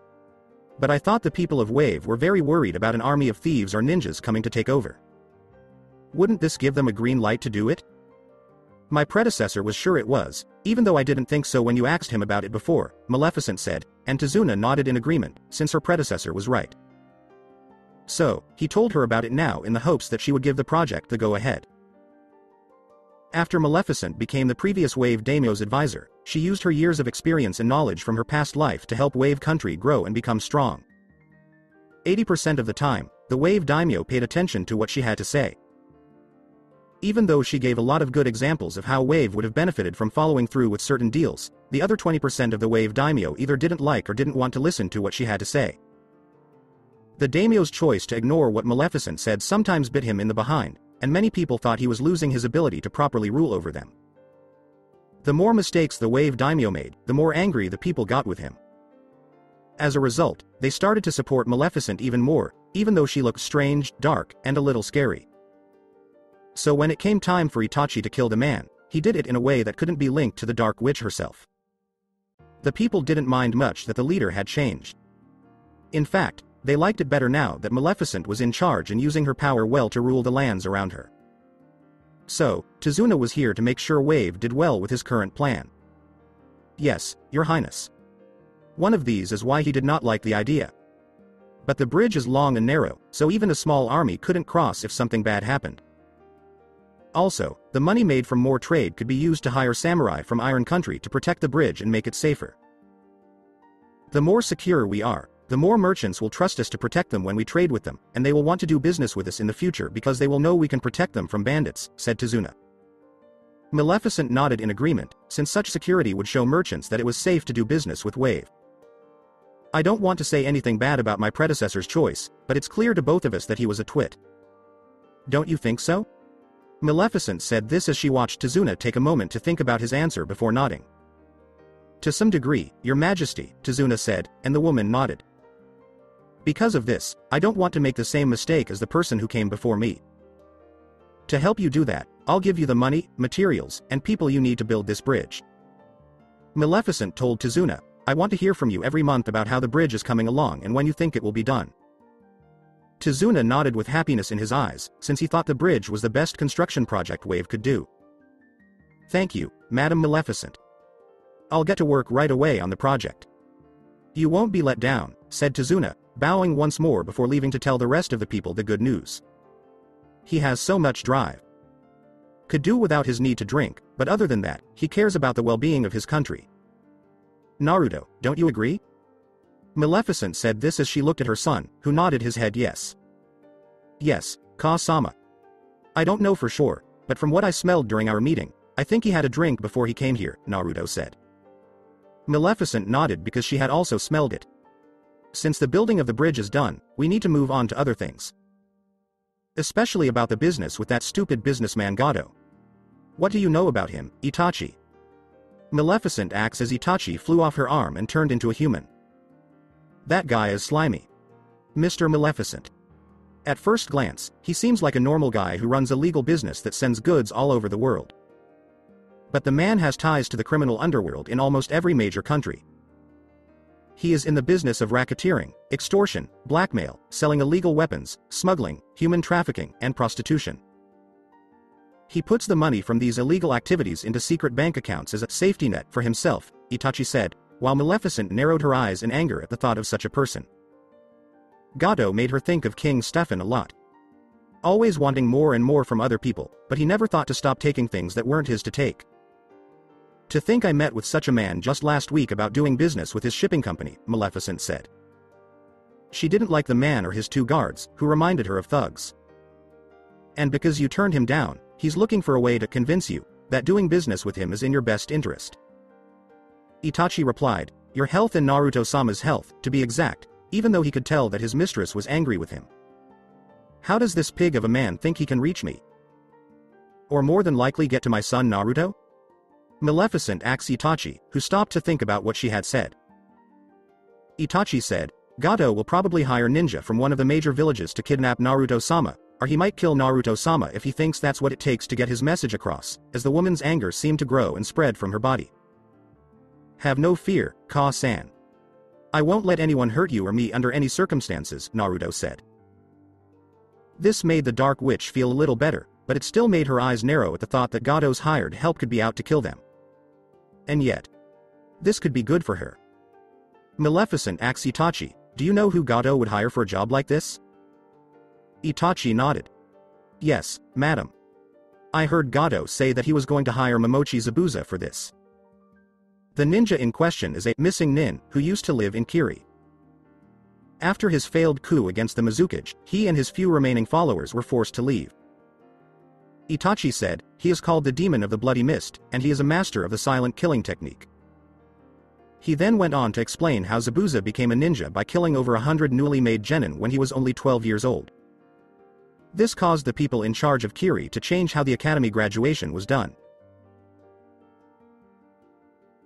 Maleficent and Naruto were both shocked and impressed by it, and the boy almost looked like he looked up to him in terms of skill and strength. That's cool. This Momochi Zabuza has earned his title for sure. Let this man and anyone else with him come and take my life. Gato and his followers will learn what it means to face someone with my power. An entity of darkness that makes demons like Zabuza can't beat them. Maleficent said, and Itachi nodded in agreement. Maleficent-sama, if you don't mind, I'd like to find out what's going on in Konoha. Itachi said, I'm worried about what will happen to my clan and my little brother. I haven't seen them in a long time, and I know it's because Maleficent doesn't want me to talk to them because I think they can break the spell on me. Maleficent always kept an eye on things with the orb on her staff and kept the Uchiha in the loop, so he didn't have to go. Still, Itachi was worried about the way his clan was run and what his father had done while he was gone. He had to see things for himself, even if it was just to give himself peace of mind. Yes, I know, Itachi. I've seen that worry written all over your face more than once. As a result, I'll let you go see them to ease your worries and fears. But I'm not going to let you talk to your clan in any way. As a crow, you will watch your clan and see what has happened to them. Once you've seen everything, I want you to come back to me as soon as possible, Maleficent told the man, who was kneeling in front of her and nodding. He seemed grateful for the chance. Thank you, Madam Maleficent. Itachi said, I will go and come back right away. Then he turned into a crow and flew away. Itachi just hoped that what he saw now was better than what he had seen before. At the moment in Konoha. So they haven't found my son Uchiha Itachi. Even after all these years, Uchiha Fugaku said. Hiruzen nodded, and the council meeting moved on to this old but still important news. Too bad. Every ninja from Konoha who goes on a mission is told to keep an eye out for Fugaku. Unfortunately, no teams know anything about your son. Jiraiya's spy network hasn't found out anything about where your son is either, said Hiruzen. Fugaku grunted in anger that Konoha hadn't been able to find his son. Fugaku only thought Hiruzen was up to something because at least one Uchiha was on every mission that took place outside of Konoha or Fire Country in general. All of them told Fugaku that the Hokage had told each team to keep an eye out for Itachi when they were on those missions. If they didn't find him, they were supposed to report his location to the Hokage so that he could send more people to get him. When Itachi went missing at first, Fugaku thought the Hokage or Konoha in general had done something bad because Itachi might be a Uchiha. But everything changed when Hiruzen told Fugaku at the emergency council meeting about it that Mitarashi Anko and Uzumaki Naruto were also missing. This changed how the Uchiha clan head and the rest of the clan thought about it as a whole, since he knew that Hiruzen was very upset about Naruto being left alone and unsupervised. Fugaku wasn't surprised by this part because of how the boy was treated by Konoha as a whole. Not only that, but the councils and clan heads all knew that Anko was something of a special project for the Sandaime because she was found right outside the village gates after Orochimaru betrayed them years ago. So, Hiruzen wouldn't do anything to them if it would hurt Itachi, and the Uchiha clan head also knew that the rest of Konoha's councils were reluctantly in the same boat when it came to this policy. So it was clear that his son and the other two had been taken by a force from outside Kami. In a surprising turn of events, the fact that all three of them were missing made people think that the Uchiha clan didn't have anything to do with the Kyuubi's attack about a decade ago and that they were just as much victims as everyone else. So, the plan to get rid of the Sandaime Hokage and make a Uchiha the next Hokage was put on hold because acting now or in the near future would just make people think they were behind the Kyuubi's attack. Fugaku didn't want to spend the next few years fighting for control of the village or worrying about possible uprisings against the Uchiha clan once he got the leaf. Too bad. Itachi gave the Uchiha clan so much hope. What happens with the Kyuubi Jinchuriki? What's up with him? Danzo acts as he saw Fugaku give him a small glare for dismissing the young genius like he was a footnote. Still not awake. Sleeping peacefully and eating well in my clan home, where he is safe from prying eyes, said Tsunade. Jiraiya had told her everything and how she had to play the part for now because the boy was found in a coma with no signs of waking up. She wasn't happy to hear how the boy was treated, and the only reason she went along with it was to help her sensei keep an eye on all the pests that were now in Konoha. To stop them from poisoning the village more with their greed and corruption of the will of fire, which her grandfather preached a long time ago. I see. Another bad piece of information. We need to think about the possibility or at least get ready for the worst case, which is that the boy doesn't wake up. We need to find someone else who can hold the Kyuubi.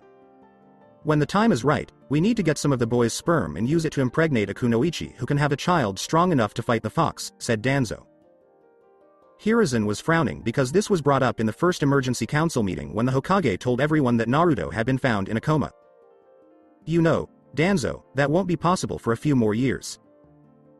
Even though the fox's chakra was still running through his body, giving him a lot of power behind his seed, the boy wasn't physically developed enough for this process to produce what they wanted in terms of offspring.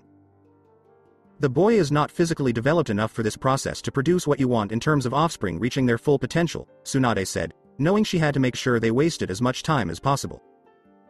Even so, I think we should take samples right now. Just to be safe in case the Jinchuriki dies, Danzo replied, making Tsunade frown. What's wrong with calling him by his name? Tsunade asked with anger in her voice, would you rather I call you old cripple? I belong to the councils. Not the Jinchuriki. I'll call him by his name if and when that Jinchuriki gets a seat on the council or, God forbid, becomes the Hokage of Konoha, said Danzo. Tsunade frowned even more. You may be on the councils for now, Danzo, but that doesn't give you permission to treat the boy from the Uzumaki clan badly. Or do you feel like you're better than them? Or above the Senju clan, who are their cousins? Tsunade asked Danzo, who was making fun of her. I can say whatever I want about the Jinchuriki. If I had my way, the Jinchuriki would already be a strong enough ninja to beat up half of our enemies, said Danzo, making Tsunade frown even more. If it were up to you, every ninja in Konoha would be a mindless drone and be sent to their deaths even if it wasn't part of their mission. Tsunade said, you would throw away almost every ninja you were in charge of just because you could, which made Danzo's eyes narrow at her. Tsunade, ninja are weapons of war. Have always been. I know how to use weapons. If I have to, I'll throw away half of Konoha's fighting force to save the village as a whole, and the Sandaime would do the same. Said Danzo, stomping his cane at the end to make his point clear. You sure? Because only the Hokage can really call himself a weapon user, and you are not the Hokage right now, Danzo, said Tsunade, as Danzo tightened his grip on his cane. Danzo, she's got you. If Hiruzen wanted to, he could send you on a suicide mission knee-deep into Iwa, and you would have to do it with a smile on your face, Jiraiya said with a smirk on his face. I'm retired from active duty, Danzo said with clenched teeth because he didn't want to say that in front of other people. He saw it as a sign of weakness. If that's how you feel, you should step down from the councils too, Tsunade said, and Danzo found it hard not to lash out at the woman. Alright, Tsunade. Do you know of any other news, Jiraiya? Jiraiya shrugged his shoulders and asked Hiruzen. Just the latest trend. Daimyo recently gave permission to build a bridge to increase trade and stop relying on ships to bring in more money. Nothing important about us. Jiraiya said to the Hokage, I already told the Fire Daimyo about it, so he can set up some kind of exclusive trade agreement using the bridge when it's done in a little more than a year. The Hokage nodded. Maybe a shinobi agent should be sent there soon to look for potential clients who might need missions done, said Danzo, who knew that more clients meant more money for the village. The shinobi agent could also look for root potential children in the orphanages there. That can wait until the bridge is finished and the fire daimyo makes a deal with them about trade. If we move in now, it will make us look too aggressive, especially in a neutral country, Hiruzen said. He knew that politics would come into play with the other countries and shinobi villages once the bridge was finished, since they would all want a piece of Wave. After the meeting was over, Jiraiya stayed behind to talk about Wave informally, because he had overheard some other talk that he didn't want Danzo or the others to hear. The new daimyo of Wave Country is in danger, Jiraiya said in a serious tone, and Hiruzen looked at him with interest. How? I thought Wave Country's people were happy with their new daimyo? People think she's a little strange, but that's nothing new since the Wind daimyo is. What's the word? Hedonistic? Hiruzen asked, and Jiraiya shook his head. No, sensei, it's not that. People like this woman a lot. Whoever she may be. But the danger doesn't come from inside. It's not with. Not too long ago, a businessman named Gado came up to her and said hello. He owns a big international transportation business, but the truth is that he is also a criminal. Gado has so much money that he can pay for a lot of things in almost every country. Not allowed. He has some kind of control or say over just about everything on the market, Jiraiya said, while Hiruzen frowned. So this Gado wanted to do business with the new Wave daimyo? Hiruzen asked, and Jiraiya agreed. Alright. Did it. From what I heard, he gave her a deal that was too good to be true. Gado wanted to go into business in Wave. Make it his base of operations for a while, since the country is an island and relies on ships to move goods in and out. Which is what his company does best. However, this new Wave he didn't think daimyo was as smart as she was, but she was, and she told the man no. Polite, but still not very interesting. People say that Gado was nice enough when he left, but that when he got back to his yacht, which he was using at the time, he went on a rant about the woman and planned to teach her a lesson. It seems like he doesn't like being turned down, especially by someone of the opposite gender, Jiraiya said with a smirk. No, I didn't think this guy would do that based on what you said about him. So, Jiraiya, what do you think about her? That we need to warn her? Jiraiya didn't know what to do, so she just shrugged. I'm not sure. Part of me thinks we should do it to make her happy.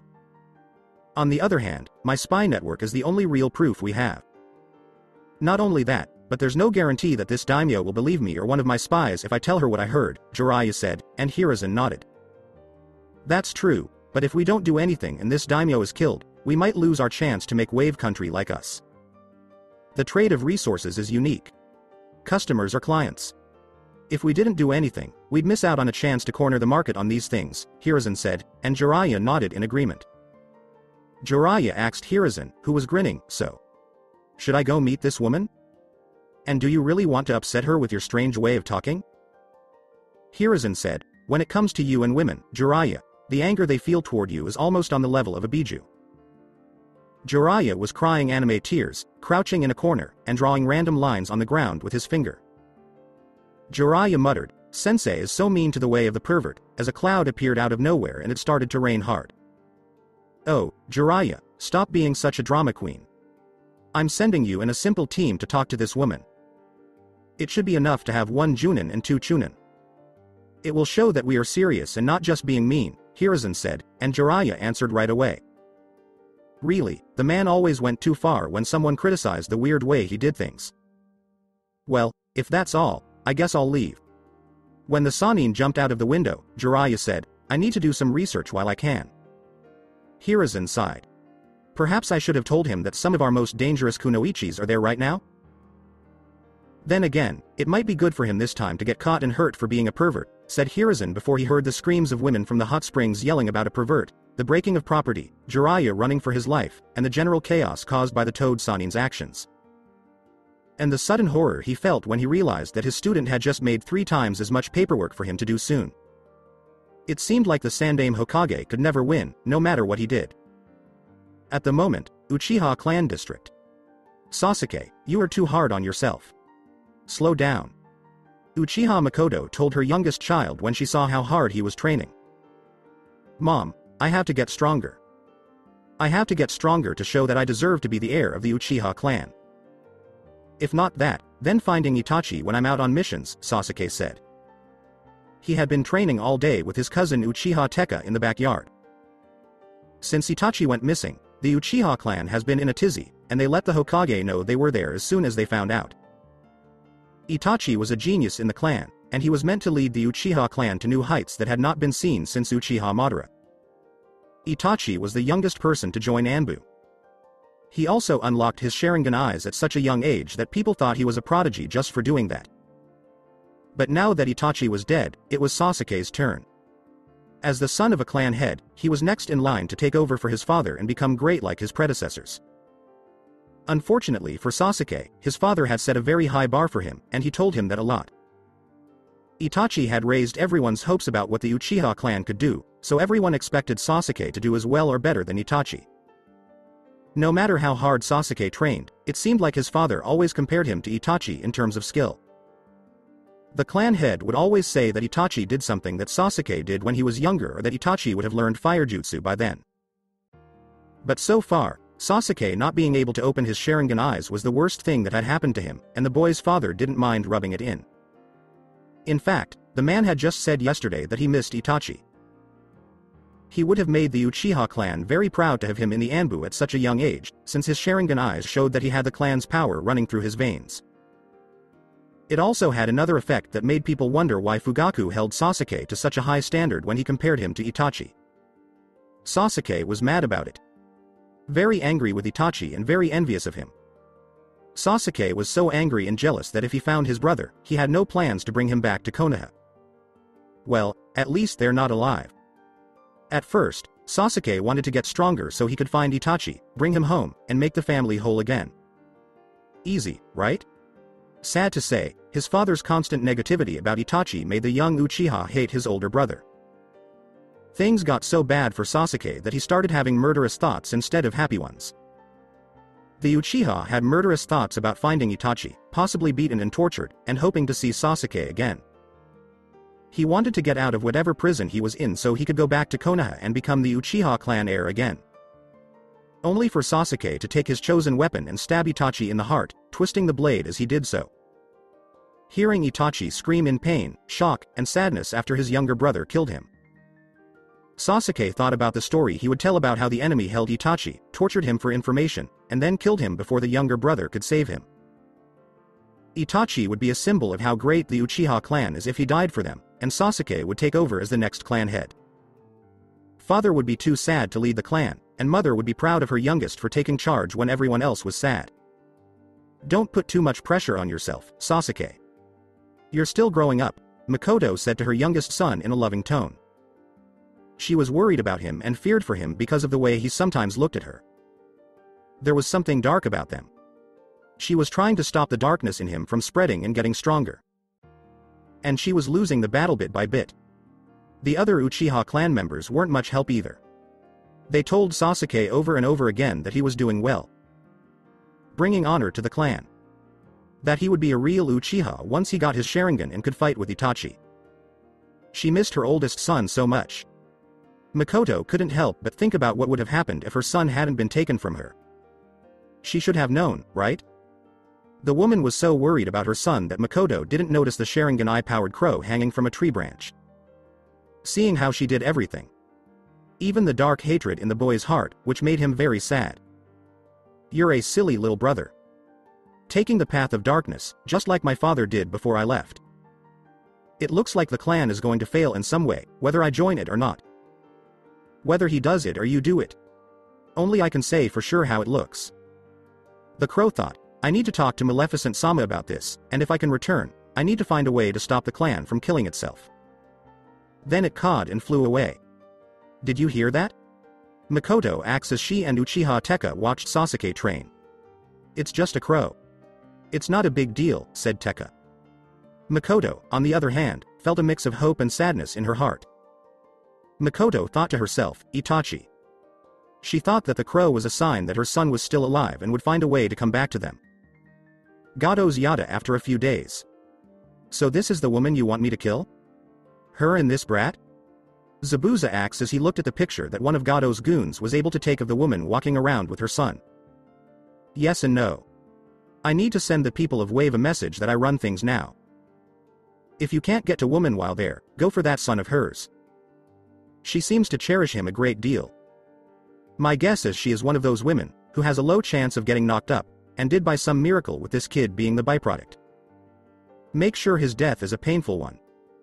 Rip out his guts. Impale him to a wall. Something. Anything.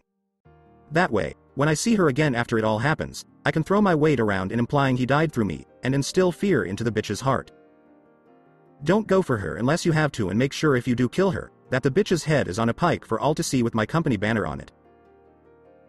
I want everyone to know it was through me the bitch and her son are dead, and I want them to know Gado Shipping is the one running the show, said Gado, with Zabuza looking at the picture with narrowed eyes while his masked subordinate was also watching things from her position behind him. The Demon Brothers were also looking over the masked girl's shoulder from behind her.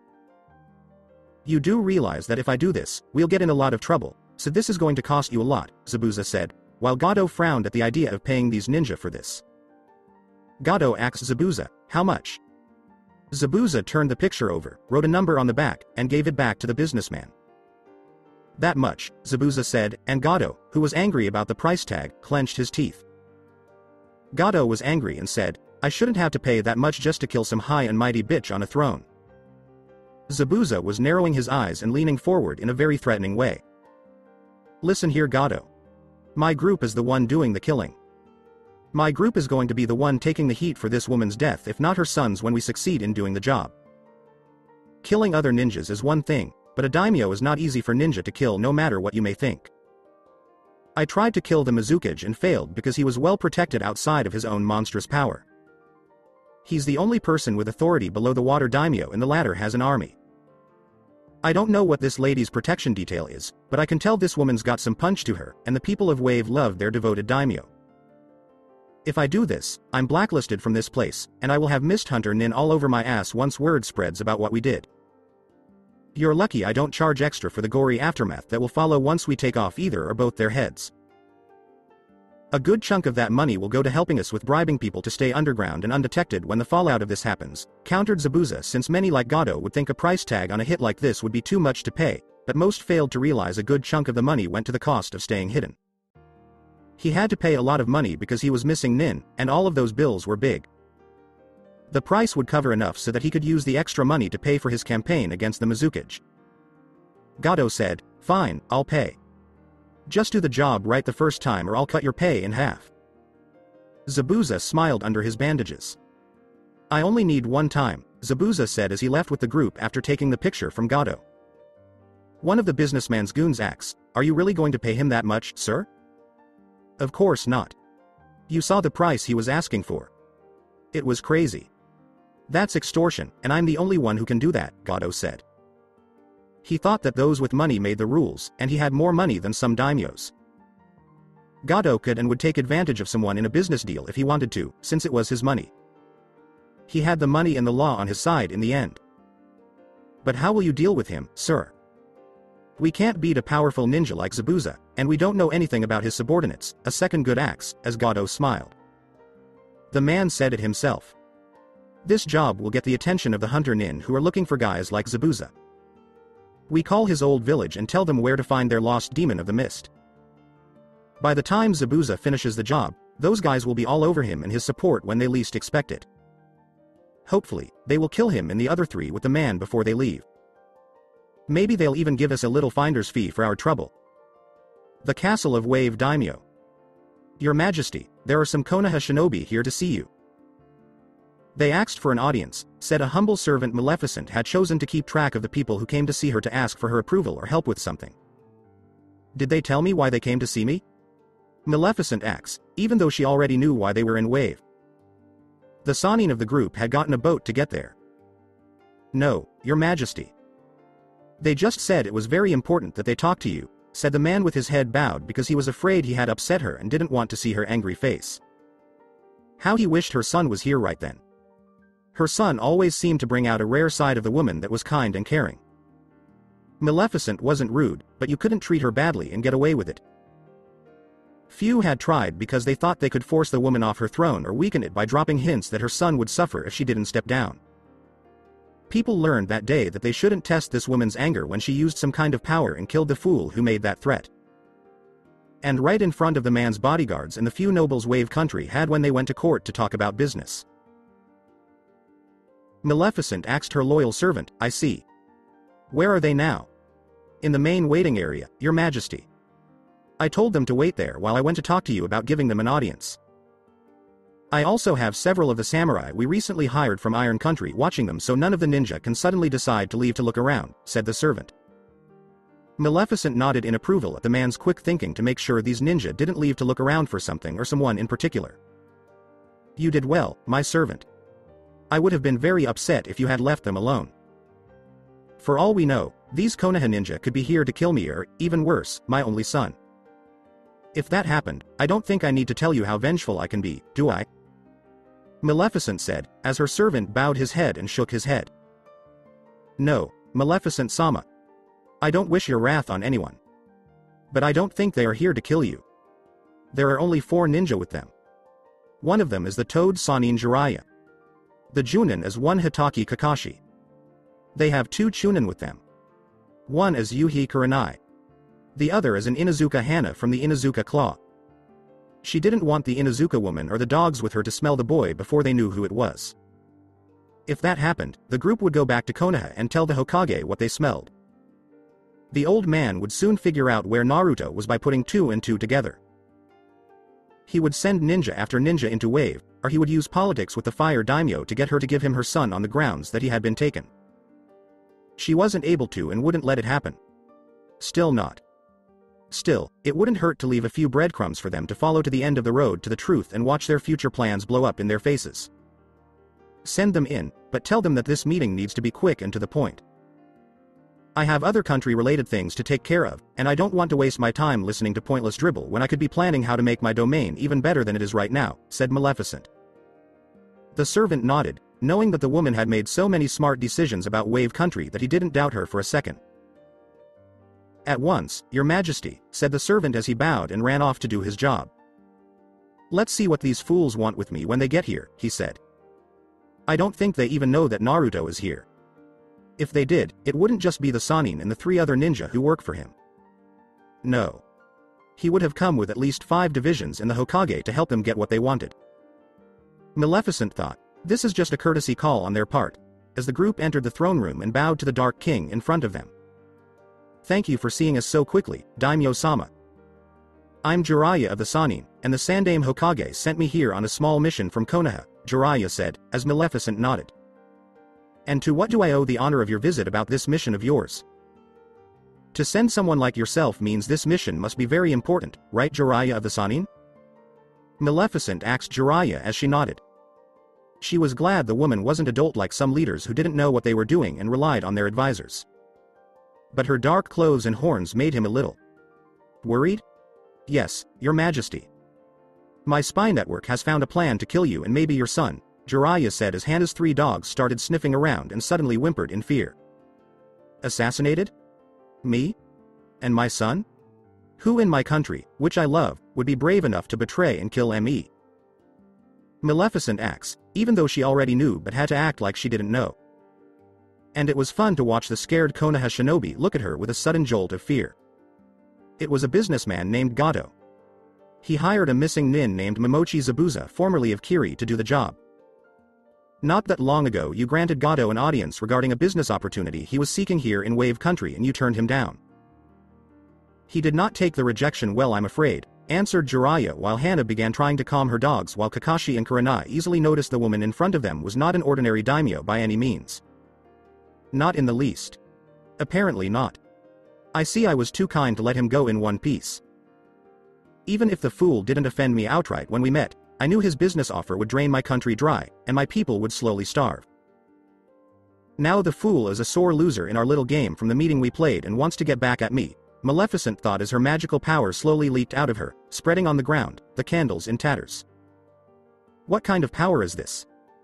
It feels like death or even darkness itself is in this room and coming from this woman. I see now why this woman on the throne is said to be loved, feared, and respected all at the same time, thought Kakashi. The horns on her head didn't help her feel less scared, either. Maleficent said, Thank you for helping me find out about this, and now I must ask you to leave. The 4 ninja in front of her hesitated to do what she asks. But what about protection from Zabuza? Kakashi here is an experienced Junin, and he could be sent to protect you or your son, Jiraiya said, knowing that this daimyo's rumored child was also in danger. I don't need Konoha's ninja to protect me, and neither does my son. In fact, I'd rather let the assassin get close enough to spit on than let any of your ninja protect either of us, Maleficent said angrily, shocking the Sannin and his group with her dagger-like eyes. This time, Kakashi asks, what? Why? While Maleficent just looked at the man with cold, angry eyes that were full of darkness and green fire. Maleficent said, I have my reasons, which I don't have to tell you. Get out. Seeing the boy's so-called godfather for the first time in person made the Dark Witch realize that she wasn't at all impressed by him. Not only that, but the Yondaimi's last student was also there. How dare they come here?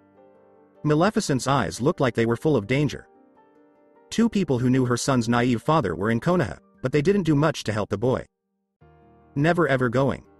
Never once stepped in to help him. No matter what the Hokage had decided to do about the filth in the village, it shouldn't matter. The Hokage was supposed to be the final authority in Konoha when it came to making decisions, but the old fool gave that power to people who didn't like what they had. Also, the old fool didn't do anything to try to get the power back. Instead, he just let them take more and more each day. And these 2 didn't do anything to help.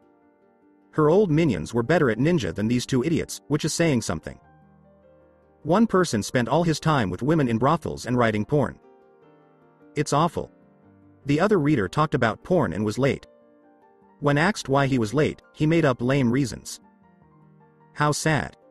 They are useless idiots. Each one of them. And just seeing these 2 made the Dark Witch lose her patience with them more and more. They made her think of King Stefan's lies and how he didn't have the courage to tell his loving queen the truth about his relationship with the Dark Witch before he became king.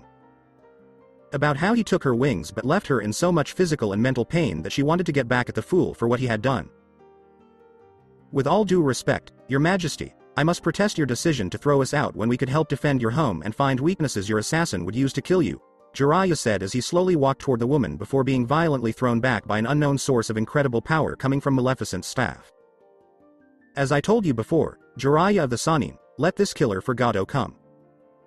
I look forward to showing my enemy what it means to go against a ruler of these lands like me. I'll make sure it's the last mistake these assassins and their boss make, replied Maleficent. Jiraiya was shocked by what this woman had just done, but she nodded and slowly waved the other 3 away. What did you say? I have never felt that way before. Did you? Once they were out of the castle and felt like they could talk freely. I'm not sure. But something doesn't seem right about her. Something in my gut tells me that she is more than just the daimyo of Wave Country, Jiraiya replied as he looked back at the castle. What exactly are you thinking, Jiraiya-sama? Asked Kurenai when he saw that Jiraiya-sama was thinking in a serious way for a change, not in the weird way that almost got him castrated in Konoha for peeping in the hot springs. I don't know what to think, but I think we should look into who her son is. Let's find out. Jiraiya said, I'm sure we can get a full description of her son. His gut told him something was wrong with this picture. They didn't notice the dark shape of a crow with a Sharingan eye watching them from the castle roof. It took off without saying a word, flew to a nearby window, and then went into the throne room and landed on Maleficent's right arm. So, do you think Jiraiya of the Sannin knows something? Maleficent asked Itachi, who was in crow form and nodding. Itachi said, Ka, but Maleficent understood him perfectly, just like the Inuzuka clan does when their dogs bark. I guess I let my anger get the best of me. But can you blame me for being a little careless? Naruto's father was very close to these 2 people. One taught the man, and the other learned from him. They never came to help the man's son, but now they're here to protect him and don't even know it. Why didn't you protect Naruto in Konoha? Why didn't you make sure they didn't hurt him? Maleficent yelled, these fools are dirty and have no right to be on my land or near my son. She then used her magic to spy on the ninja who asks about her son. Crow. Itachi's crow form said, Ka. I recognize my pet. I know that a lot of people in this country have met my son. It makes no difference. I have never once called Naruto by his name in public, and the way he describes my child is not enough for him to make a case to the people he serves. Let Jiraiya be suspicious of us so we can find out more about what's going on. It will taste even better when he finally admits the truth, and it's too late to stop my son from getting back what's rightfully his because of his mother's side of the family, Maleficent said before letting the bird fly off her arm and changing back into Itachi. What if Jiraiya sneaks back and comes back himself? Even though he has a lot of flaws, he is the best spy master in Konoha.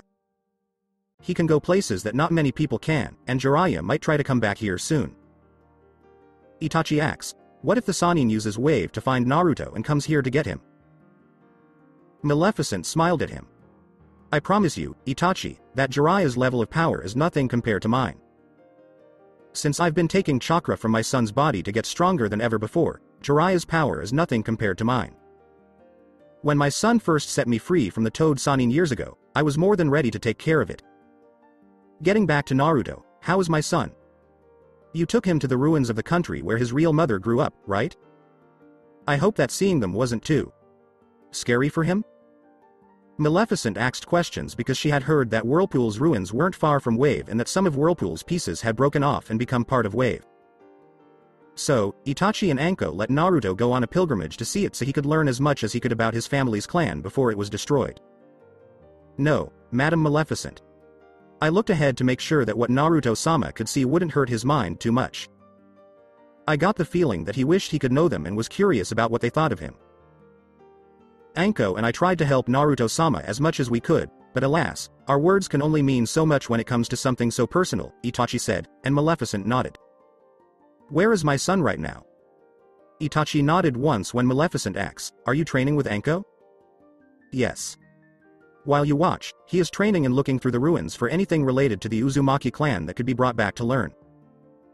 Naruto-sama is doing almost everything he can to impress you, Maleficent-sama, right now. It's rare to see someone so young work so hard, Itachi said, impressed by the boy's effort. And they're doing it for the right reasons. What did he learn while he was there? There must be something in the ruins of his clan that will help my son get stronger, right? Maleficent asks, and Itachi nodded. There was a notebook. This was left by an unidentified Uzumaki who was trying out chakra chains. After I read the journal for myself, I figured out that this person had the same power as Uzumaki Kushina and was probably related to her in some way. Itachi said, since Kushina herself used chakra chains, I can only assume it was one of her grandparents or even great-grandparents. Maleficent looked very interested at this point. You sure? My son can also use this? So, if I understand what you're saying, these chakra chains are passed down from parent to child. Maleficent asked Itachi, who nodded. Yes, madam. It looks like that's the case. Naruto was able to figure out what the journals were saying, which gave him the key to use them. It was only one chakra chain, but he will be able to make more as he practices, Itachi said, and Maleficent's happy smile told the Uchiha that this was good news in her eyes. That's great. I want my son to be stronger than most grown-up ninjas below the rank of Junin when he's an adult. I want him to be so strong that not even Momochi Zabuza can beat him. Itachi, do you get it? Maleficent asks as Itachi bowed his head. Yes, madam. I would. When do you want Naruto-sama to come home? Itachi asked Maleficent as she thought about it. Train him for 2 more days on the island, and then come back here so I can see how he's doing with the chakra chains. When he comes back, I want him to make at least 2 chakra chains, said Maleficent. Itachi nodded, then turned into a crow and flew to Whirlpool. And as he did this, a single masked figure watched the ninja-turned crow leave the castle for that place before going to meet its master. You were right to think that the crow was up to something when we heard that it was a kind of messenger. As we talk, Zabuza-sama, it is on its way to the ruins of Whirlpool. Haku said, it could be where the boy was taken to keep him safe, while Zabuza smiled behind his bandages. Oh well. If Jiraiya of the Sannin comes to tell her in person, Gado's contract with the Wave Daimyo and her son isn't exactly a well-kept secret. No big deal. For our first goal, we will go to Whirlpool. But we need to move quickly. Just getting there is dangerous enough, Zabuza said, and his subordinates nodded because they had heard how hard it is to cross the water to get to the land. Time to kill and make money. Jiraiya is there. So the child has blonde hair and blue eyes? Jiraiya asks a woman named Tsunami, what about his face? With a curious tone. I have never seen his face in person. My father just made a deal with the Wave Daimyo to have a bridge built to connect the main land to the island. Not too long ago, he saw the boy sitting on the throne next to his mother. She wanted him to learn how to run the country, so she put him in charge of almost everything important. He told me what the boy looks like, so you should talk to my father, Tazuna, Tsunami said, seeing Jiraiya nod. Jiraiya asked Tsunami, and where can I find your father? Tsunami sighed in sadness because she knew where her father was right now. Since I know him, and he just made a big deal with the Wave Daimyo, I think he's at the nearest bar, drinking. Again. Tsunami exclaimed, since her dad did that a lot these days. Thank you. Oh. Another thing. Did your dad ever hear the name of the boy? Tsunami was thinking about it and asked Jiraiya a question. No. Not ever. My father says that whenever Maleficent-sama talked to the boy, she always called him her son, and never said his name, said Tsunami. Jiraiya's eyes narrowed slightly at this, but the woman didn't notice. I see. Please thank Tsunami-san. I'll talk to your father now, Jiraiya said as he and his friends left to find Tazuna. Do you really think that this boy who is the Wave Daimyo's son is Naruto? Kakashi asked Jiraiya, who nodded. Kakashi, the more I hear about the boy, the more I think it's true. Consider it. This woman became the new daimyo after only a short time as the advisor to the daimyo who came before her. Soon after Naruto went missing, she came here with a 6-year-old boy. The woman also has some kind of power I have never seen or heard of in all my travels. She doesn't say Naruto's name in front of other people because she wants to keep people like us from figuring out who the child is right away. I doubt she thought we would look into that of her child to this level, but if we confirm that the boy is Naruto, we must tell the Hokage and get the Fire Daimyo involved in this mess, Jiraiya said, with Kakashi and the other two frowning. What? Why? In Konoha, where Naruto was born. He had to leave Konoha. Perhaps against his will or because this woman tricked him into thinking he was her son so she could use the power of the Biju sealed inside him, said Kakashi. Jiraiya agreed, since that was always a possibility. Yes, that's true, but we don't know if this woman knows exactly what a Jinchuriki is and what Naruto is. If this is Naruto, then he is her son and the heir to Wave Country, which comes with a lot of rules. Taking him now by force or in secret will only make this woman mad and make us look like the bad guys. If we go to the Hokage, who will then go to the Fire Daimyo, we can solve this problem right away and without wasting blood, Jiraiya said, and Kakashi nodded. But what about the boy? After all this time, I don't think he'd want to leave the woman he's called his mother for so long. Jiraiya agreed and didn't like what he was going to say next, so he asked Kurenai. If we find out it's Naruto and he won't come with us, I'll hold him down long enough to get him back to Konoha and have Inoichi change or erase his memories of her. We can't let this attachment to a strange and powerful woman in Wave be stronger and bigger than it should have been with Konoha, Jiraiya said. Kurenai and Hana frowned at this. She makes my dogs nervous. They felt that she had a dark power. I don't think we should take her son and make her angry. Even if it is Naruto Uzumaki. People who have seen her adopted son say that the boy is really happy with this woman, Hana said, making Jiraiya frown even more. However, if this is Naruto, he should be in Konoha and become a loyal shinobi of the village in the future. We can't let this woman change Naruto into something he's not and lead him down a path he's not meant to take, Jiraiya said, and Kurenai frowned. With all due respect, Jiraiya-sama, who gave you the right to tell Uzumaki Naruto what to do with his life? Asked Kurenai, because she didn't think it was up to Jiraiya to make decisions about a child's life and act like anything else the child might want to do is wrong. Unless Orochimaru took it, in which case it was very wrong. The Yondaime did it when he made me godfather to the boy, Jiraiya said firmly, and the three ninja behind him looked shocked. What? Then why weren't you there for Naruto after the sealing? Asked Kakashi, as Jiraiya stopped in his path to look at them. Because Sandaime said he could take care of it. Like a fool, I believed him, Jiraiya said before he kept walking. Kakashi and Hana followed him, and Kurenai frowned even more at what the Sannin said. He needed to be sure about what he thought about the daimyo's adopted son, but Jiraiya knew in his heart that he was right before he even went into the bar where Tazuna was drinking. So that's it for today. I hope you guys enjoyed it. Don't forget to like, share and subscribe to the channel for more awesome stories like this. Thank you. See you all in my next video.